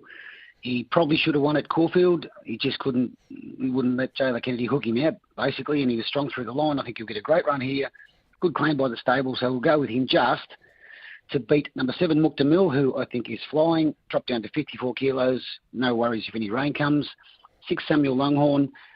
I like the jump in distance for this horse. I like that it's gone 18 to 25. It was good first up there at Flemington, and 1 United Nations, who it showed a return to form last time, can certainly win the race. Wouldn't want any rain to come though. So I'll go in an even race, 5, 7, 6 and 1. 5, 7, 6 and 1 for Mark there in race number 1 with Golden State Warrior on top. And got a text through from Warren Huntley as well. That's his best of the day at Flemington today, Golden State Warrior, and suggesting that he's going really well at the moment with his health, and he's subject to a fitness test before a little return, potentially on the airwaves next week. So looking forward to that. So Mark's gone 5, 7, 6, 1. Gator 2, 7, 5, 1 with Bold Soul on top, and Nick 5, 7, 2, 1 also with Golden State Warrior in the first. Race number 2, scratch the 3, Lope Delado. Favourite here is Miss Olay at 1,100 metres for the 2-year-olds, and comes up the Clinton McDonald trained filly at $2.20 in the Unibet market, in from $2.45. 7, Aspana has been $9.50 down to $5. 4, Santana on debut, $6.50 in steady. 5, Son of Kirk is there at $7, and then out to the 8, Expulsion at $14 first up for the Anthony and Sam Friedman stable. Mark, how do we assess the 2-year-olds here? A few on debut, and also a really impressive winner in Miss Olay. Clint McDonald suggesting she's going to probably be in the back half of the field again. So who does that leave to lead the race? Well, trying to work out who lead, I'll probably go with Latin Boss. I think with a bit of race experience down there in 2. Whether it goes to the inside fence or comes out wide, I'm not sure. But there's a few others press forward, so I wouldn't say there's breakneck speed. I'm going to tip Miss Olay. I thought she was fantastic fantastic at Warrnambool without the best of luck, and then went to Sandown. Probably never going to lose. Took a while to get there, but got there on the line. I thought she looked strong, so I'm not worried about the 1,100 metres. I think she'll go forward, get a good run. We'll go with her to beat 10, Cosmic Shower. I think it's some value. Comes through good races, looks to be trialling well. 8, Expulsion, another one that's come through good races, looks to be trialling well. And 4, Santana. Hard to assess the Hawks horses. They look like it looks like a nice horse. Looks like there's plenty under the bonnet. Just hasn't been let go in the jump out. So I'll go 2, 10, 8 and 4. 2, 10, 8, 4 for Mark there in race number 2, heading with the favourite Miss Olay on top. Nick, how do you see the 2-year-olds here? Yeah, I was with Miss Olay. I'm going to go 2, 4, 7 and 8. I liked the last start effort in terms of stepping up in distance here. She ran the 11 fastest last 400 of the meeting off what was a genuine tempo, or even a fast tempo, to the 600 relative to the class. So I think stepping up in distance looks a positive for her. She's had exposure to wet ground. She ran really well in that debut race at Warrnambool on a soft 6, so maybe by this early part of the day they're probably not on much worse than that. So looks a good race for her. I think she'll be getting down the middle and storming home late. Last start was probably the real opportunity to back her, but she looks the class runner of this field.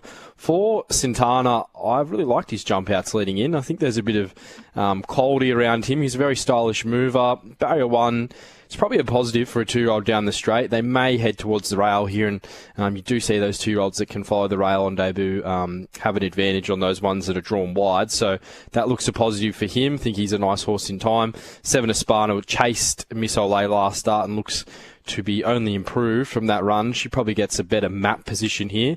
And I thought 8 Expulsion had jumped out really well leading into this campaign, was okay late in the Blue Diamond Prelude, and maybe one to look out for this campaign up to sort of 12 or 1300 metres. Miss Olay hard to beat, and I like Santana as a horse going forward. 2, 4, 7 and 8. 2, 4, 7, 8 for Nick there. So would you be prepared to play the Quinella then? You sounded like you've got a little bit of a gap back to your 3rd and 4th picks. Potentially an exotics race on dry ground, just with these 2-year-olds. They're unexposed as it is, let alone having to try and work out if they're going to get through the ground. So if I was going to bet into the race, I'd probably back Miss Olay, but at this stage, there'll be no bets for me. All right, 2, 4, 7, 8 for Nick there in race number 2. Gator, can we make it a clean sweep with Miss Olay on top? Yeah, more than happy that way. The debut was terrific off the tardy start, then very well backed at Hillside. I was pretty keen on Saluted there, and when the big money came for Miss Olay late, I was nervous. And look, we fought hard, but Miss Olay was simply too good, you know. And you guys have referenced the clock, you know, very fast time, near 10 lengths above average there. More than happy. Expulsion regime, showed ability in the first prep in the Diamond lead-ups. Lovely recent trial. So looks to have come on. Son of Kirk, on speed, wasn't knocked about, looked good at the trials, and Santana hit the line nicely from back in its heat. So 2, 8, 5 and 4 there. 2, 8, 5, 4 for Gator there in race number 2. Mark has gone 2, 10, 8 and 4, and Nick with 2, 4, 7, 8. So all the boys with Miss Olay, the $2.20 favourite on top there in the second event. Race number 3, next race we'll take a look at is a 1400 metre benchmark 78 for the mares. You can scratch the 4 Pariah Pearl and the 6 Stylish. Pariah Pearl taking out 3 cents of deductions, and it means that the 10 Dream All Day in this marketplace has been very well supported. She opened up $4.40, now into $3, and well pushed this morning by Michael Kent Jr. on the first word. Ahead of the 3 Cindy Falls, who's been 7 down to $4.40. 12 Jazz Affair went up $7.50, got as long as $10, and now into $5.50, the South Australian visitor for the Jollies, who have a base now at Flemington. 1 Avebury, $12 into 9, and then 9 Brave Miss, 23 down to 15. Dream All Day, first up at 1,400 metres here. Gator gets the claim for Luke Cartwright, so gets under the minimum with 53 kilos, but she will have to go back from the wide draw you'd expect. So how do you assess her chances here?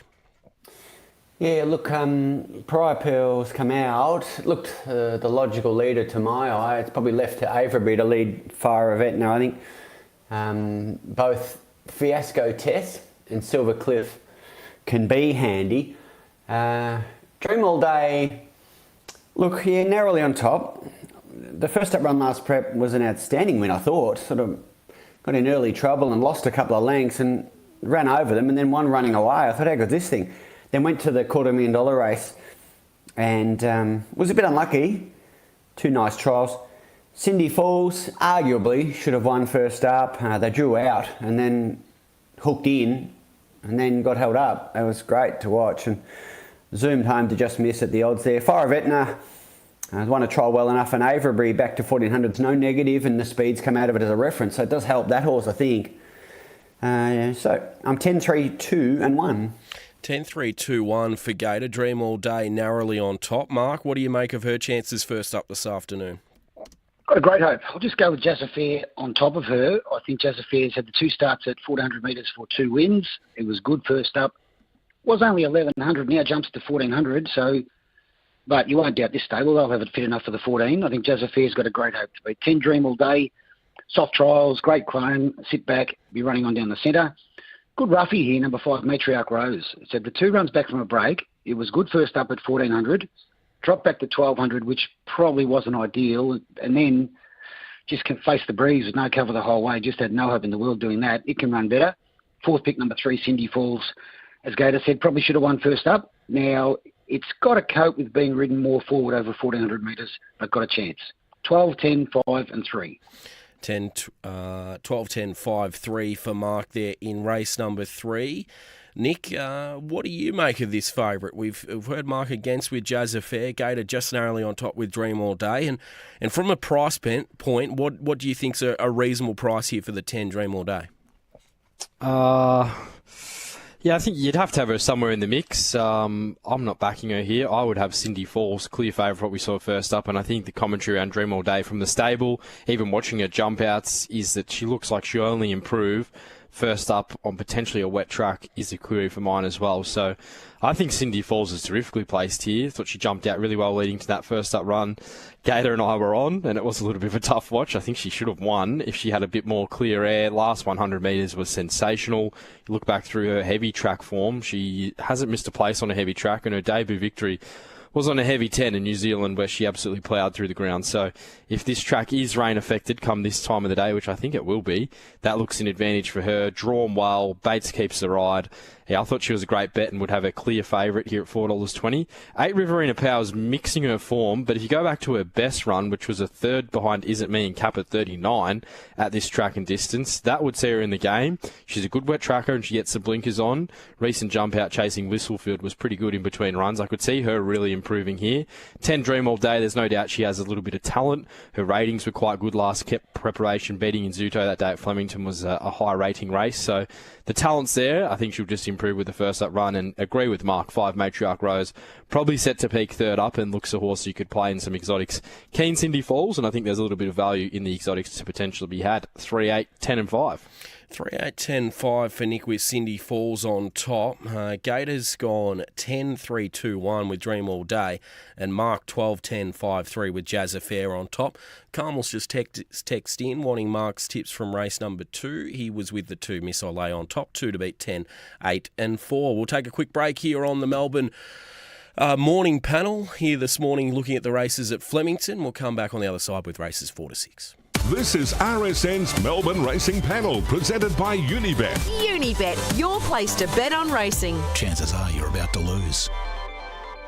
Unibet same race multi-insurance, adding more to your multi.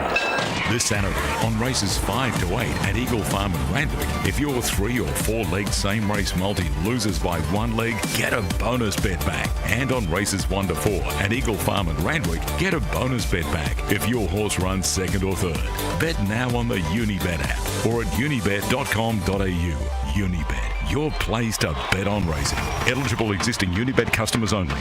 Limits, terms and conditions apply. Chances are you're about to lose. For free and confidential support, visit gamblinghelponline.org.au. I'm going to tell you what I really think I like about Mondays. G'day, it's Matt Nevitt here. I'm in charge of breakfast on your King's Birthday Monday, and it's going to be busy. Craig Gabriel will join us after the French Open men's final overnight. Jordan Lewis wraps up the footy so far, all before a preview of the crucial clash between Melbourne and Collingwood. We'll have the early mail and plenty more before we hand over to Andrew Bensley on Racing Pulse. At 8:30, we'll kick off with The Verdict with Mick Sharkey and Matt Welsh, with plenty to say after Eagle Farm's Group 1 treble and the jumps at Terang. And we'll start the countdown to the Stratty. That's your King's Birthday morning. This Monday morning from 6 on RSN Racing and Sport.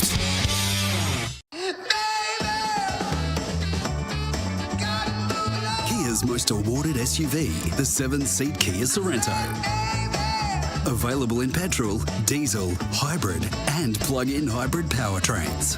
Fine-tuned for Australian roads and conditions for all 7 passengers.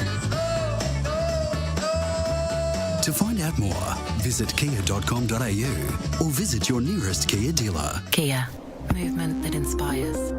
The Doorbuster sale at Doors Plus for 4 days only. Save up to 50% this weekend. And we can fit, paint, stain and deliver. Visit a showroom for a free measure and quote. At the 4-day Doorbuster sale ends Monday. Doors Plus, no fuss. This is Saturday morning's must-listen form hour. The Melbourne Racing Panel. BRC Country Race Day from Flemington today. We're up to race number 4. It's the Country Racing Victoria Sprint over 1,100 metres for the 3-year-olds. Couple of scratchings in the race here. You can take out the 11, Romani at Demorm, taking out 7 cents. The 12, Sunsetting, taking out 5. And the 13, Behaviour. Favourite here is the 4, Soft Love. Comes off a flopperoonie last time at Scone, but recent form before that was outstanding. $4.20 into $3 with the scratchings. One Hard Lady down from Albury, $7.50 to $4.40 with some deductions. 5 Supercilious there at $7.50 and 2 Skipjack at $8.50 ahead of the 9 Coraline, or 8 Coraline I should say. This is a good competitive race here, Mark. Soft Love, what do we do with her off the flop last time at Scone? Well, it's a good question.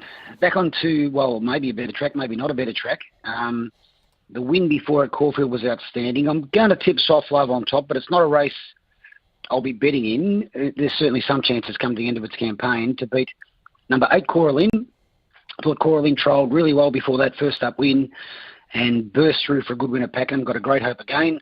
6-1 Hard Lady. Good run there the other day. That track, if you went down the middle of that track, it might have been the softest part of the track, so the run was better than what it looked.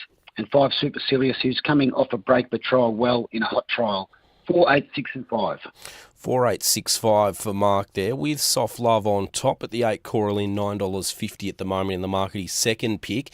Gator, how do you assess these 3-year-olds here? Are you forgiving of the performance of Soft Love last time at Scone? Yeah, look, I am. I thought she wasn't poor. She didn't run as well as we expected since we tipped her and she was part of our parlay. But she did race tight from the inside draw. It's her first really time that's happened. The previous 2 wins with Open Air, she was terrific. So she's drawn for Open Air this time.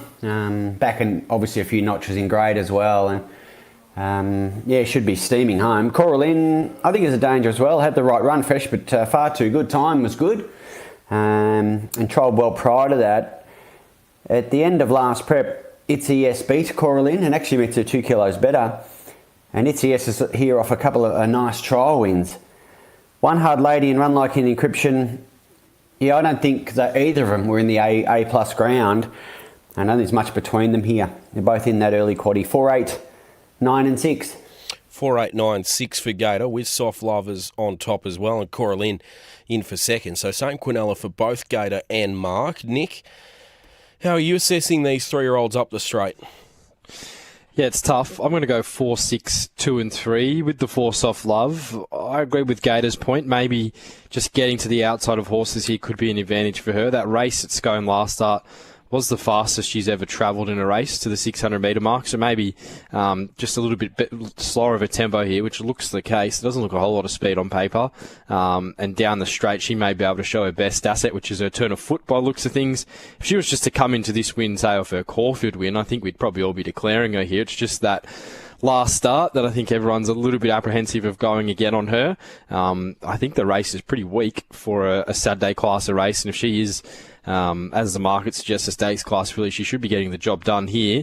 6-1 Hard Lady looks the danger to my eye. I think she'll potentially set up the speed here. Good run last start, has a straight track experience. Horses can improve with their second run down the straight. 2 Skipjack. Not often you see horse number 2 carry 52 kilos, but that's the weight scale here. He was okay last start.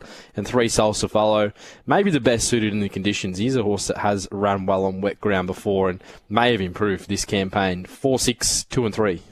4, 6, 2, 3 for Nick, 4, 8, 9, 6 for Gator, 4, 8, 6, 5 for Mark, all of them with Soft Love on top there, who is the $3 favourite with Unibet in the 4th event. Race number 5, the next race we're going to have a look at, the Vobis Gold Mile. Some good gallopers engaged here, and there is no scratchings at the moment. The 3 Jimmy the Bear on the 7-day backup has been $2.80 into $2.60, ahead of the 5 0-2 Good, $2.70 out to $3.40, back to $3.30. 7 Regal Vow went up $11. Prospect of a wet track, definitely a big tick for her, and getting to Flemington the miles is now at $6. 1 Pounding, always consistent in this grade at $9, and the shock winner last start with 2 Magnus Spin at $11. Up to 1,600 metres, Nick, you'd think Magnus Spin will have a fair impact on the map, but looking alongside him, you've got New York Hurricane and Chartre who maybe also push forward. So where does the favourite, you think, Jimmy the Bear, land from gate 10?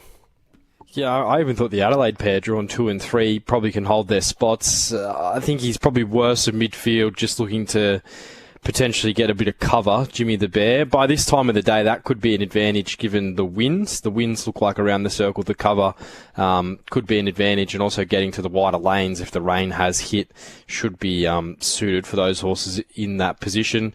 Had a bit of difficulty with this race, but the more I looked at it, I think Jimmy the Bear's the best suited, 3, 5, 7 and 2. He does have a bit of a tricky map to overcome, but you look at his form on soft ground, this horse, and I think that's where his career sort of relit last campaign. He won the Mildura Cup on a soft 7, then he ran second of Showmanship on a heavy 8. That horse was a gun wet tracker, and ever since then he's been ever consistent.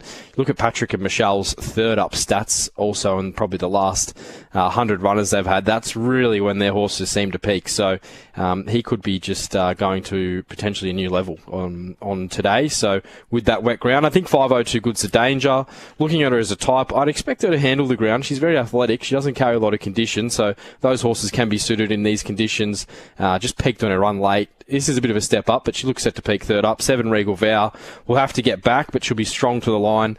And 2 Magnaspin and the 1 Pounding own at Swan Hill, so maybe if the rain does come, they look to pull them out. But I thought Magnaspin was an okay chance on top of the speed here. 3 Jimmy the Bear on top, 3, 5, 7, 2.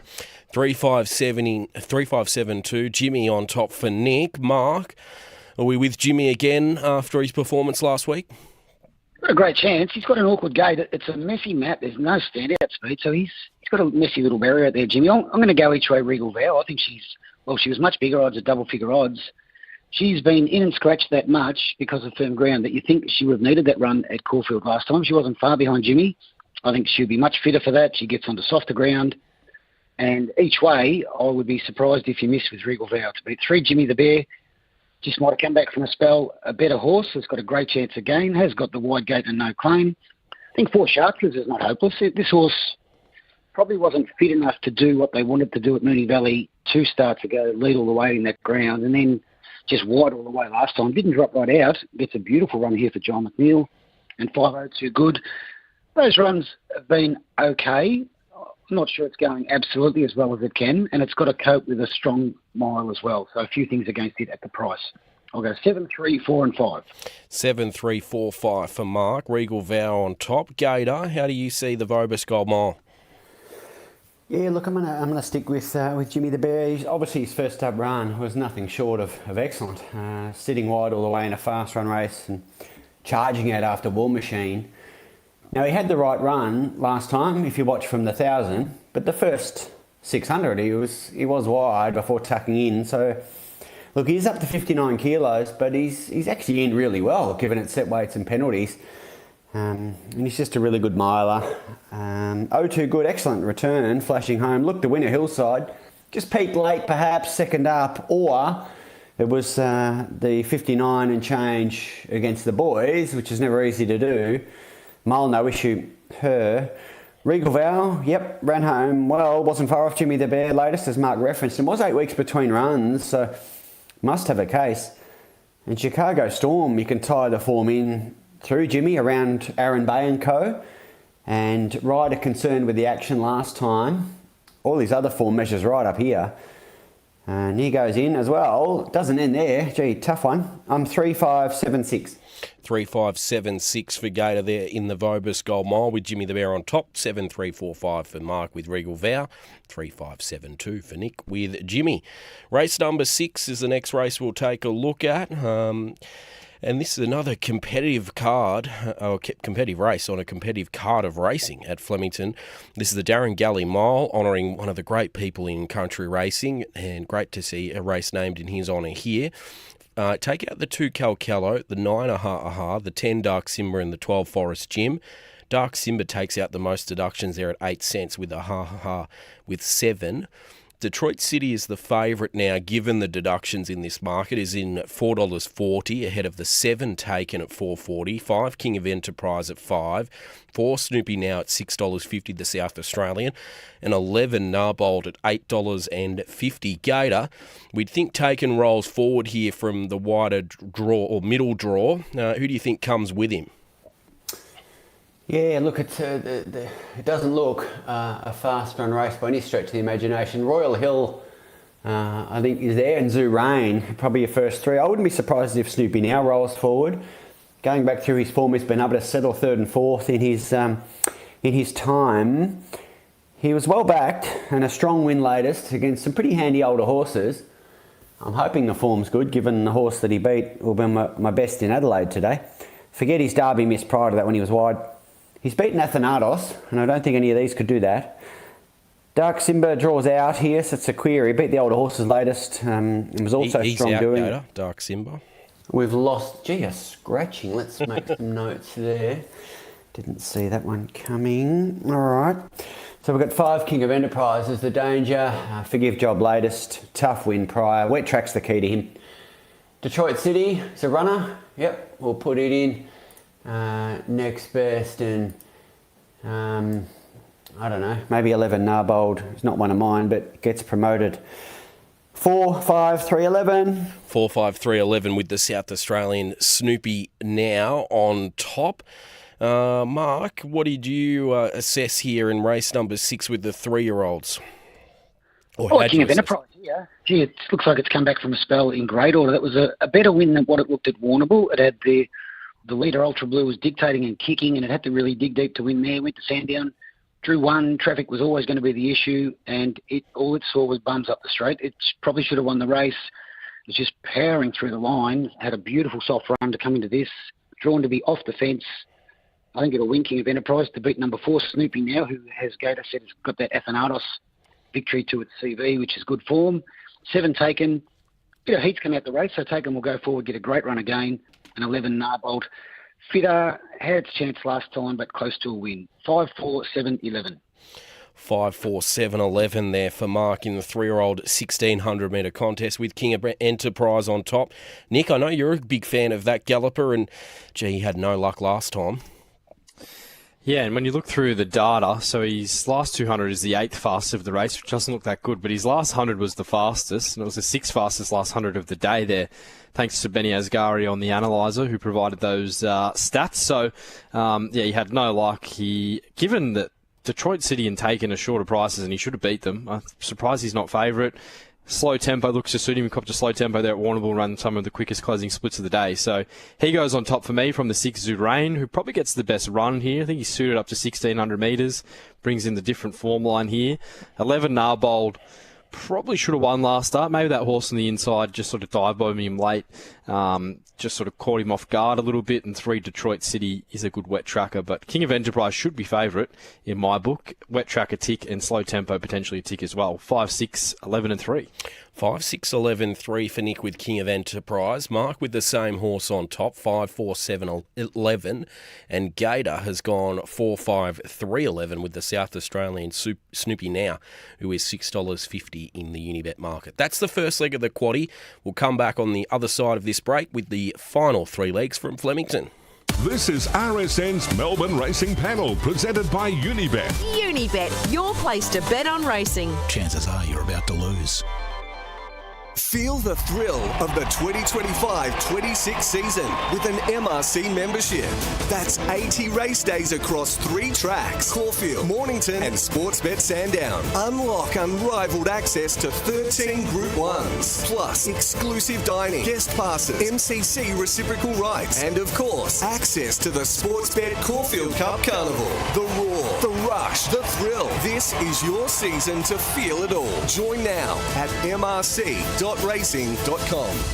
I'm going to tell you what I really think I like about Mondays.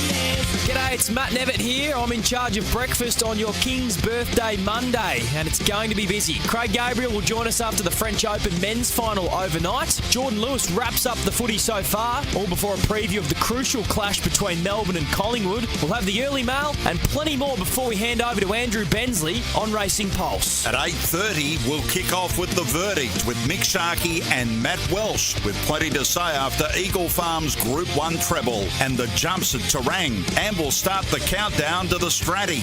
That's your King's Birthday morning.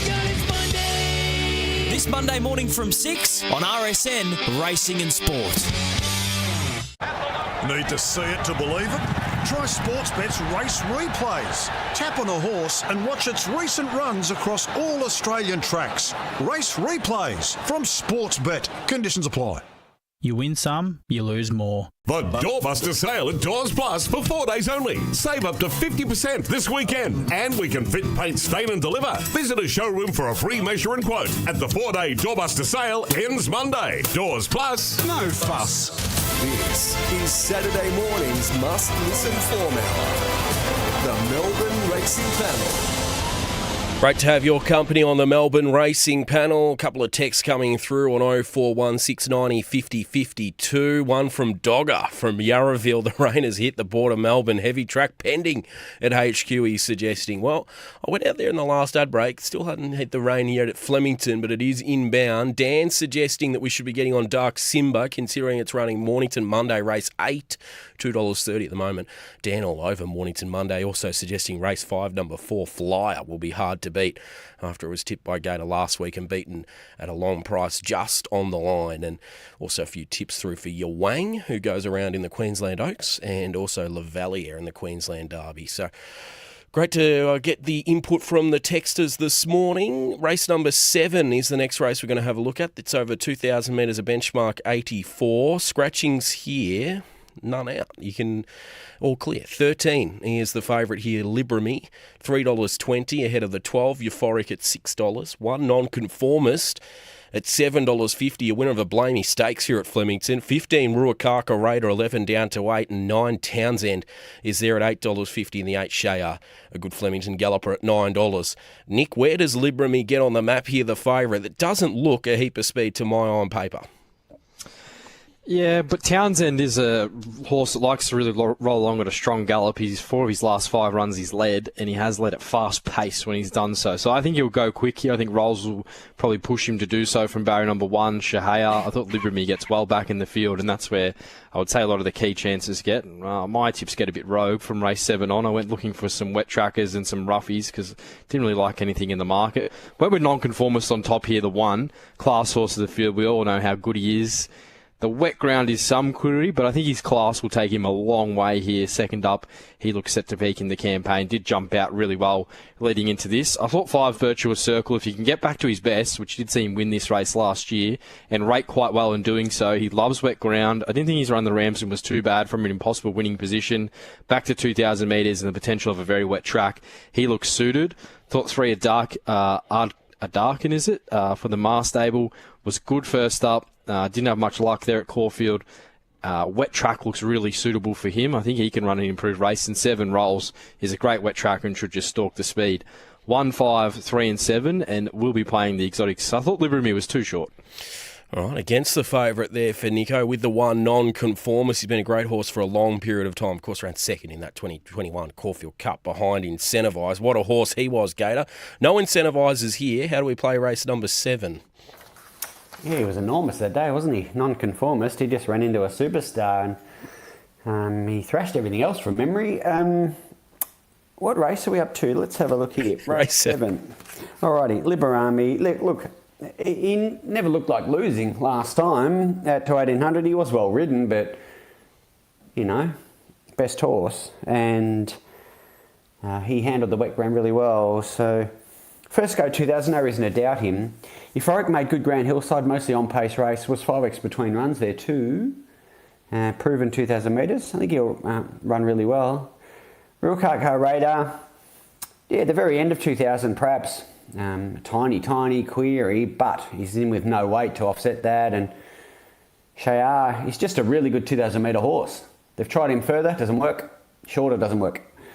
Townsend in the quaddie as well. 13, 12, 15, 8. All right, 13, 12, 15 and 8 for Gator there in race number 7. Mark, how did you see the 2,000 metre contest? Like Ruakaka Raider here each way. I thought this horse went into that first up run off so-so trials, but ran well. Stayed at the mile last time, which was probably too short for it. Got a long way back. Road cone was off and gone. Ruakaka Raider was just having trouble getting to the outside, but I thought was really good through the line. So it jumps to 2,000 metres. It was set a task in a brutally run 2,000 up there at Ballarat back in December. It's fitter. It's ready to win. It's going to be midfield, and I think it will be strong to beat 13 Libramy. Has to run 2,000, so I think it will need a really patient, quiet ride. It was a magnificent ride last time. I think it's got a great hope again. 7 rolls. Wasn't given much hope last time, but was good through the line. Goes forward, sits on the back of Townsend and gets every chance. And 11 Fame, I don't think it's going as bad as it looks. And with the look of the radar, I think we'll be on a pretty wet track, so Fame comes into the race with some hope. 15, 13, 7 and 11. 15, 13, 7, 11 for Mark. So Ruakaka Raider on top at $8 ahead of Libramy. Gator was with Libramy. He's the $3.20 favourite. And Nick was with the 1 non-conformist. 1 to beat 5, 3, 7. And Gator's numbers there 13, 12, 15, 8. Race number 8. This is one of the sprints on the day. A good little... I've got one race early. This is a 2,000 metre contest for the 3-year-olds. You can scratch here the 4 Hot Majesty, the 10 Kiss My Rock, the 17 Thunder Zeus and the 19 Tabor. Favourite here is 7 Chocolates, $4.60 to $3.80. Head of the 5, I Only Wish at $4.80. The 9 Champagne Jenny, who's been well supported, $16 down to $5.50. The 1 Stylish Secret at $6.50. And the 11 Neptunite, 17 into $11, who probably impacts the speed here. Go to Neptunite coming across from the wide draw. Who do you think comes with him? Yeah, look, it's a good size field, and there looks to be a good deal of speed. I think you're right. Neptunite probably will roll along at a good solid speed, certainly above the class average, I'd imagine. Winston thinking gold, Verona Roop, something. Yeah, can be right there. I quite like I Only Wish here. Charge late to just miss Mary Eliza, who's really promising. The fast speed set up the fast time there. Touch stiff not to really test another promising one in Medea last week. Looks ready for 2,000, drawn a gate. Chocolates beat the older horses fresh quickly to the mile second up. Nice work weaving through. Taken in Detroit City, would have tested this form earlier in the day by now. Now her 2,000 metre miss was in a Group 2. Stylish Secret draws the car park, but it might be, if they're off the fence, it might be okay. Rock solid effort last time. And Verona something or other, I thought has a chance as well. Has beaten I Only Wish, so there's a good case there on that form at least. 5, 7, 1 and 3. 5, 7, 1, 3 for Gator. They're in race number 8. Mark, you were very confident in your push yesterday around Champagne Jenny. Has anything changed in the last 24 hours? No, not at all. Trevor, I think she'll win. I think that first up run at Warrnambool for Shane Jackson maybe have gone in... Well, not underdone, but maybe certainly with improvement to come. She split Fact Check and Rookie there. Those 2 horses went to Flemington against most of the opposition here and both ran really well. So there's your form line to say that she's good enough. She's had a couple of goes on soft ground. They've been good runs. She went to Horsham, probably ridden upside down just to stay out of trouble. Just far too good for them there. There's good speed in the race. I think she'll sit 2/3 of the way back. She'll plough through the ground. I think she'll be the strongest horse, and I just think she'll win Champagne Jenny to beat 1 Stylish Secret, who I thought was ridden a bit close last time, did too much work, but battled on well. 5, I Only Wish, has to cope with the backup and run 2,000, but in great form. And 7 Chocolates, going well in that Wakeful Stakes. You wouldn't say she was strong through the line, but maybe it was an end of prep run. Her 2 runs back from the spell have been good. She's in the mix as well. But I think 9 will win. 9, 1, 5 and 7. Strong push for Champagne Jenny, $5.50 currently in the market. Well done to those that took the bit of the better price at $16 yesterday. 9, 1, 5, 7 for Mark. Nick, how do we play race number 8? Yeah, it looks a race of a little bit of value. We have seen a bit of a recurring theme with these 3-year-old races that long price horses can get into the finish. Rogan won a few weeks back at Caulfield, and then Politely Done beat a bunch of roughies, the last sort of lead-up race for this. So I'm going with Thinking Gold, 15, 7, 5 and 9. I thought he could really improve from a good victory last start at Geelong. It was a very slowly run race. In a faster race, down in the weights and up in distance, I think there's the improvement, and that's enough for me at $19 in what looks an even race. 7 Chocolates, I think the best of the market.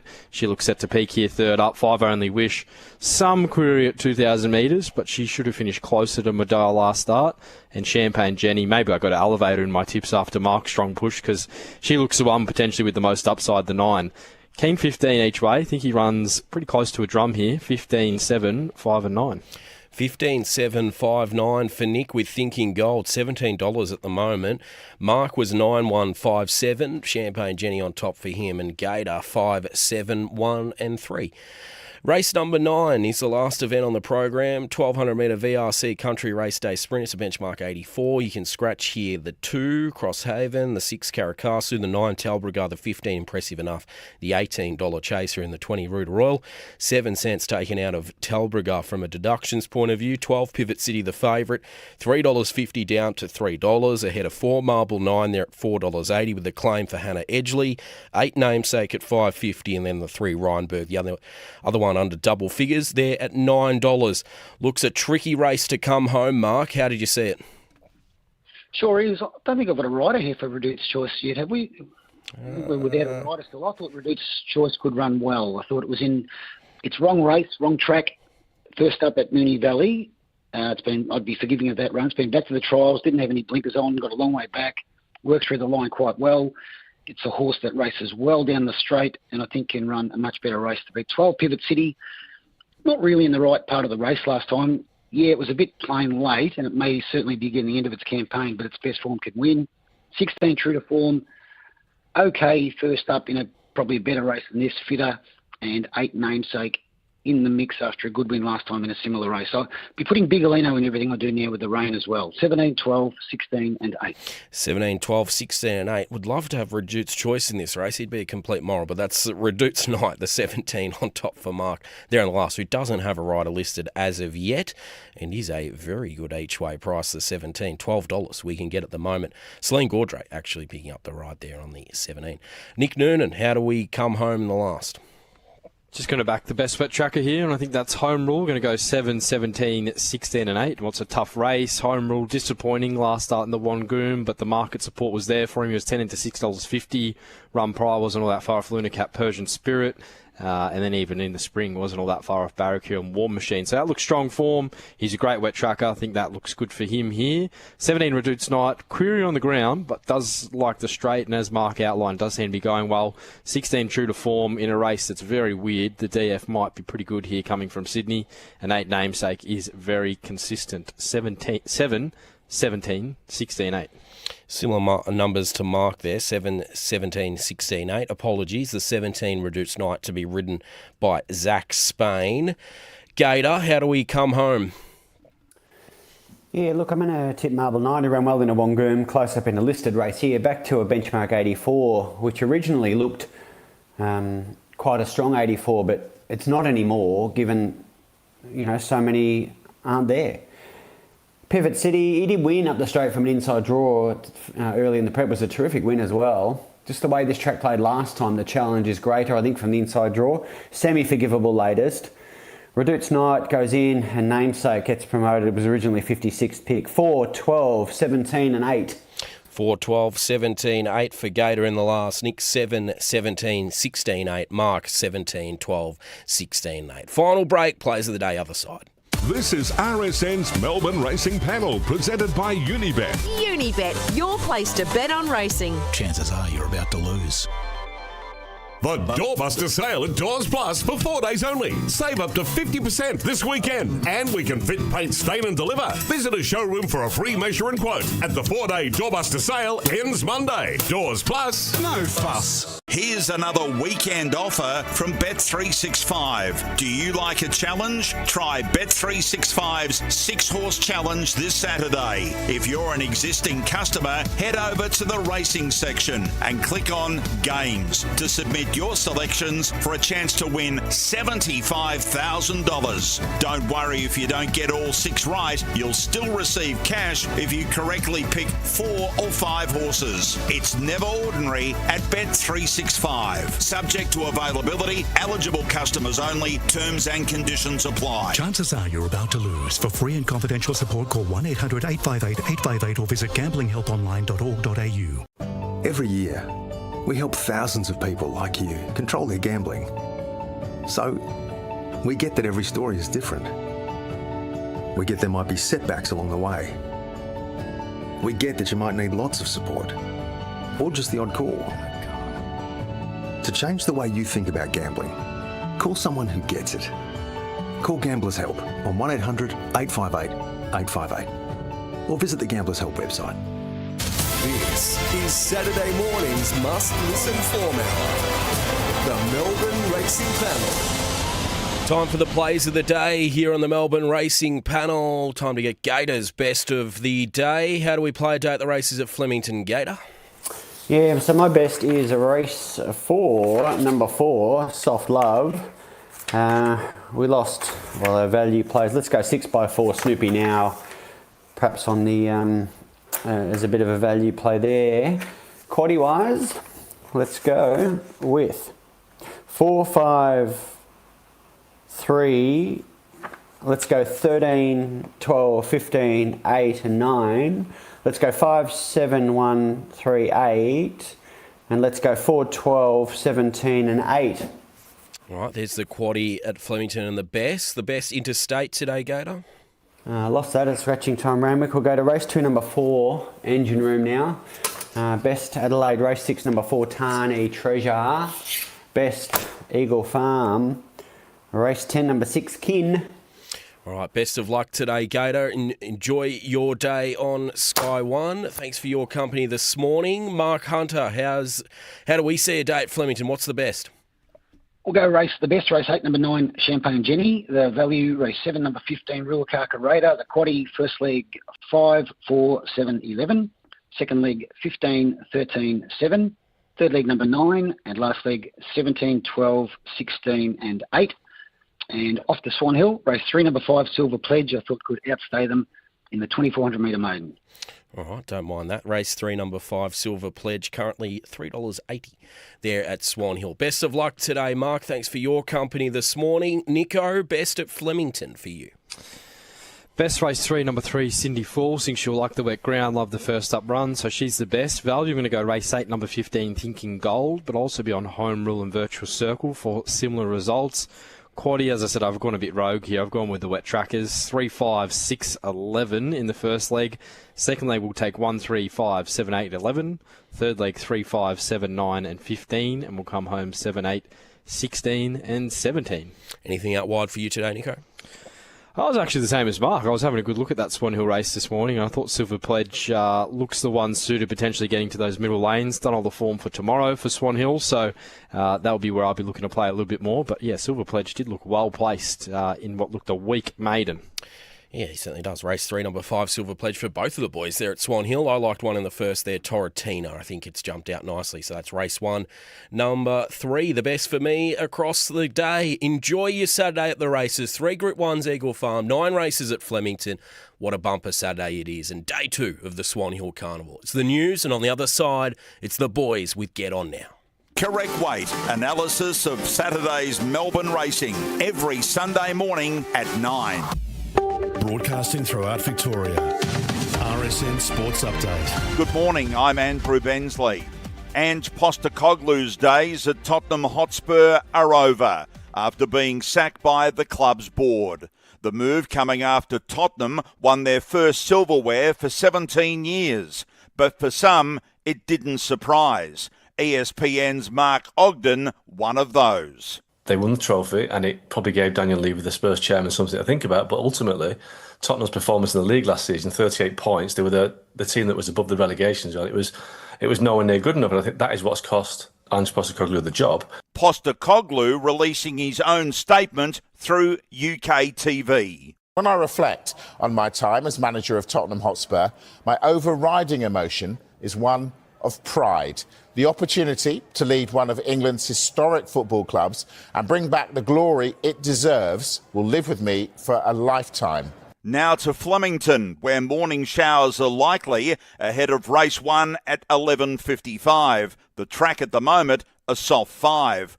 Warrnambool trainer Shane Jackson telling RSN's The First Word, Champagne Jenny in race 8 continues to do very well. If this rain that we're getting in Warrnambool comes to Melbourne during the day, it's soft 5 at the minute, but I think if it even gets a bit softer, it definitely won't hinder her chances, and hopefully it might hinder a few of the others. But she's in great order, and we'll find out today what we have, I suppose, because big step up in grade, but she's her work has been brilliant. Libramy goes to 2,000 metres at Flemington, but trainer Robbie Griffiths isn't daunted by that prospect. Yeah, really well. He ticks some boxes there for the first time we lengthened him in journey, and he was very, very dominant. So that gave us good confidence going into today that you would think, based on the strength of that win, he would be well and truly okay at 2,000 metres. So, looking forward to it. RSN Racing and Sport. Showers likely this morning around Flemington and a top of 15. Tomorrow, the forecast top is just 11 degrees. Coming up at 11, RSN Snapshot, followed by all the Terry Bailey calls from Flemington on RSN Racing and Sport. RSN Racing and Sport. Traffic info. Metro tunnel works in the city have Flinders Street closed for westbound between Russell Street and Elizabeth Street, and eastbound between Elizabeth Street and Swanston Street. Take Collins Street instead. Metro tunnel works in the city have a Beckett Street closed between Swanston Street and Stewart Street, and still in the city at St Kilda Road for inbound, a left-hand turn lane to Flinders Street is closed. Detour via Kingsway or South Bank Boulevard. Imagine losing your sight. Who would guide you? Give independence to people with low or no vision. Give monthly at guidedogsvictoria.com. And that's the latest RSN Racing and Sport traffic. Renovating? Carpet Court's mid-year sale is on now. Save on carpet, hard flooring, window furnishings and rugs. Plus earn Qantas points on all purchases. Hurry, shop Carpet Court today. Need to see it to believe it?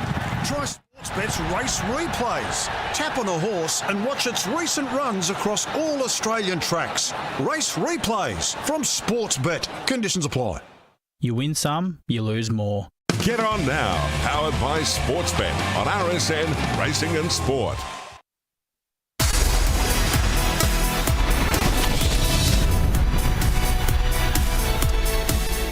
Good morning, everyone, and welcome to Get On Now here on this Saturday race day morning. Great to have your company once again. Winter has certainly arrived, but it is a super Saturday of racing, especially up there in Queensland with the 3 Group 1s. And like I said, winter racing at Flemington. It started to rain. Just how much? Well, we'll get our resident weatherman Dave Streeler onto that in just a moment. He'll be joined by Tim Yateman, who's filling in for Nick Foot, and we've got another busy show lined up for you on this race day morning. Insider trading shortly from Sportsbet with Ryan Ingram to give us all the big moves on a Group 1 race day. Simon Marshall with his special delivery for us and his best bets and his look at the Group 1s. Clayton Douglas will also join us. Giga Kicks second up in the Group 1 Kingsford Smith today. Can he notch up another big race victory? We'll also catch up with, we'll get into the deep dive and preview the races both here and also around the country, and Trent Quinn as well from Sportsbet to give us his look on things up north. And a special guest as well this morning. We're heading over to the United States to catch up with Mr. Everywhere and Everything, Matty Hill, who's called the Belmont Gold Cup this morning our time, and didn't he do an absolutely sterling job of that as well. So looking forward to catching up with Matty Hill very shortly on the program. 0416 90 50 52 is the number to get involved. Send through your thoughts, your questions, and anything you like today, and we'll read out a couple of those throughout the morning. Before we say hello to the weatherman, Timmy Yateman is stepping in for Nick Foot today, who's back out there on the pitch, umpiring down there at the Cattery. Timmy, great to have you back on the show, because the last time you rolled in to Get On Now, you tipped up an absolute storm. Yeah, and it was a little while ago, Matty, so good to see that good form is rewarded on this program. 5 winners back at the start of New York Luster's winning streak, I reckon, there at Sandown. I think Revelaro won on that day as well, Salt, so it feels like a long time ago, but great to be back. Yeah, I know why it's taken so long, because none of us have wanted to give up our seats to let you back in the chair after that performance. Pretty volatile. Leave us a little bit nervous when you do that. Dave Streeler, the Sultan's with us, as he is each and every week. Hello to you, Salty. Yeah, good morning, and good morning to listeners. Red's a little bit like Brad Hodge, isn't he? He came in, he makes a double ton, but the best 11, the best 3 here, the top 3 in the batting order are just so bloody good that he can't get a look in, the poor fella. Born at the wrong time, you reckon? Yeah, I think so. So, look, he's going to retire having an illustrious career, but he'll go down as one of the unluckiest tipsters in the business. Hey, he's back, so we need to be on our best behaviour and our best tipping form today. You are our resident weatherman. This is true. So what's going on out there at Flemington? Is it raining or not? Yeah, so I read some reports from Liam O'Keefe saying that they were really hopeful they were going to dodge the rain. My ears pricked and my eyebrows raised because I looked at the radar and I thought, well, good luck to you, because that's probably not going to happen. They've had 0.6 mil of rain there in about the last 10 minutes. It's currently bucketing down with more rain moving across from the west. The thing that we are potentially hopeful about is a lot of that rain on the radar. You look at 512 with the rain coming from the southwest across the Great Australian Bight there, and what you can see is there's not much rain behind this unless we pick up some rain off the coast there. So hopefully it doesn't rain during the day, but I'd be very surprised if we start on anything better than a soft 6, most likely a soft 7 for race 1. Well, that's the thing. So Liam said they were expecting a shower this morning. It was just a matter of how much was in it. And then after that, the races actually should be pretty clear themselves. So it's good for us as It won't dry, though, spectators. so I'm looking for soft trackers. All right. Yep. So, I mean, it all depends how much falls really right now. Timmy, what are you looking forward to today? Big day up north. Yeah, looking forward to the massive 3 Group 1s up there at Eagle Farm. Obviously disappointing what happened 7 days ago, but it leaves us with a Super Saturday of sorts, doesn't it? 3 cracking editions of their respective Group 1s. Looking forward to it. Some interesting form lines all sort of culminating together. A couple of winners for us over in Morphettville as well. I know Salty's keen on one over early on the program on the Parks track. Again, the weather's going to play a bit of a part over there too, 1 to 15 mils. We'll get to that a little bit later, but a bit ambiguous, the forecast. So I don't know, Salty, whether your radar stretches as far as Morphettville, but they looked like there was a little bit of light rain on the way through. We might have to find out if some of it's hit this morning, because that will definitely play a part as we get through the program. Yeah, and up there in Queensland, we're back on a good track. So all of our previews last week were for a heavy deck. So that does change our thoughts. It's not like we can just copy and paste everything from last week. It sort of changes the complexion of everything. Yeah. So horses that were well suited last week, then we're doing the rain dance, aren't going to be as well suited today. But maybe that just means the best horses will win. Sets up pretty well for a Group 1 race day, I would have thought. You'd think Chris Waller and James McDonald would be pretty happy with the improving soft 5. We might even be on a good 4 by that stage of the afternoon. Look, the weather looks sensational up in Brisbane this afternoon. You'd like to think that we'd be on a good 4 for race 1, because if it was called off last week because it was so heavy, and then they've had morning dews and they apply 2 mil of irrigation on Wednesday, if it doesn't show up a good 4, well, they probably shouldn't have put that 2 mil on, but it'll get there at some stage. It shows you how good those tracks are up there, doesn't it? Yeah, you get a bit of good weather. A couple of days, a heavy 10 becomes a good 4. Really good noted drying track, Eagle Farm, for sure. It's an absolute beauty, no doubt about that. Tell you who else is a beauty, Ryan Ingram from Sportsbet. So let's ring the bell for insider trading. 3 Group 1s, if you don't mind, in Queensland. Rhino, good morning to you.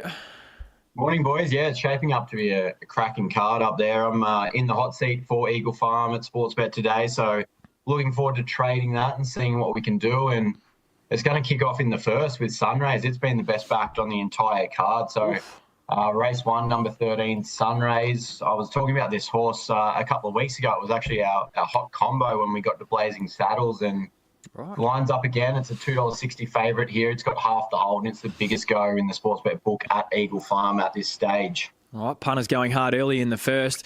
What about the Group 1s, Ryan? How much has it changed this market, I suppose, that with the Derby from last week? So obviously Bell to Tell scratch race day morning, back in the field, and it was well supported leading in. Is it much of a different looking market to what it was 7 days ago? A little, and not a huge amount of change. So the best backed 7 days ago was Deep Focus. It's the same here. So being crunched again, I went up 27 into 16, and it's the worst result in the book all day, Deep Focus. So it was the one that really hit the line well in the rough habit. I think the one thing, a horse like Statuario, who's coming from the SA Derby, it's now gone from 28 days between runs to 35 days between runs. And I don't like that 5-week gap for any horse, let alone a stayer. So I think just with those horses off the longer break, it makes it, even a bit longer. I thought the one interesting move in the Derby is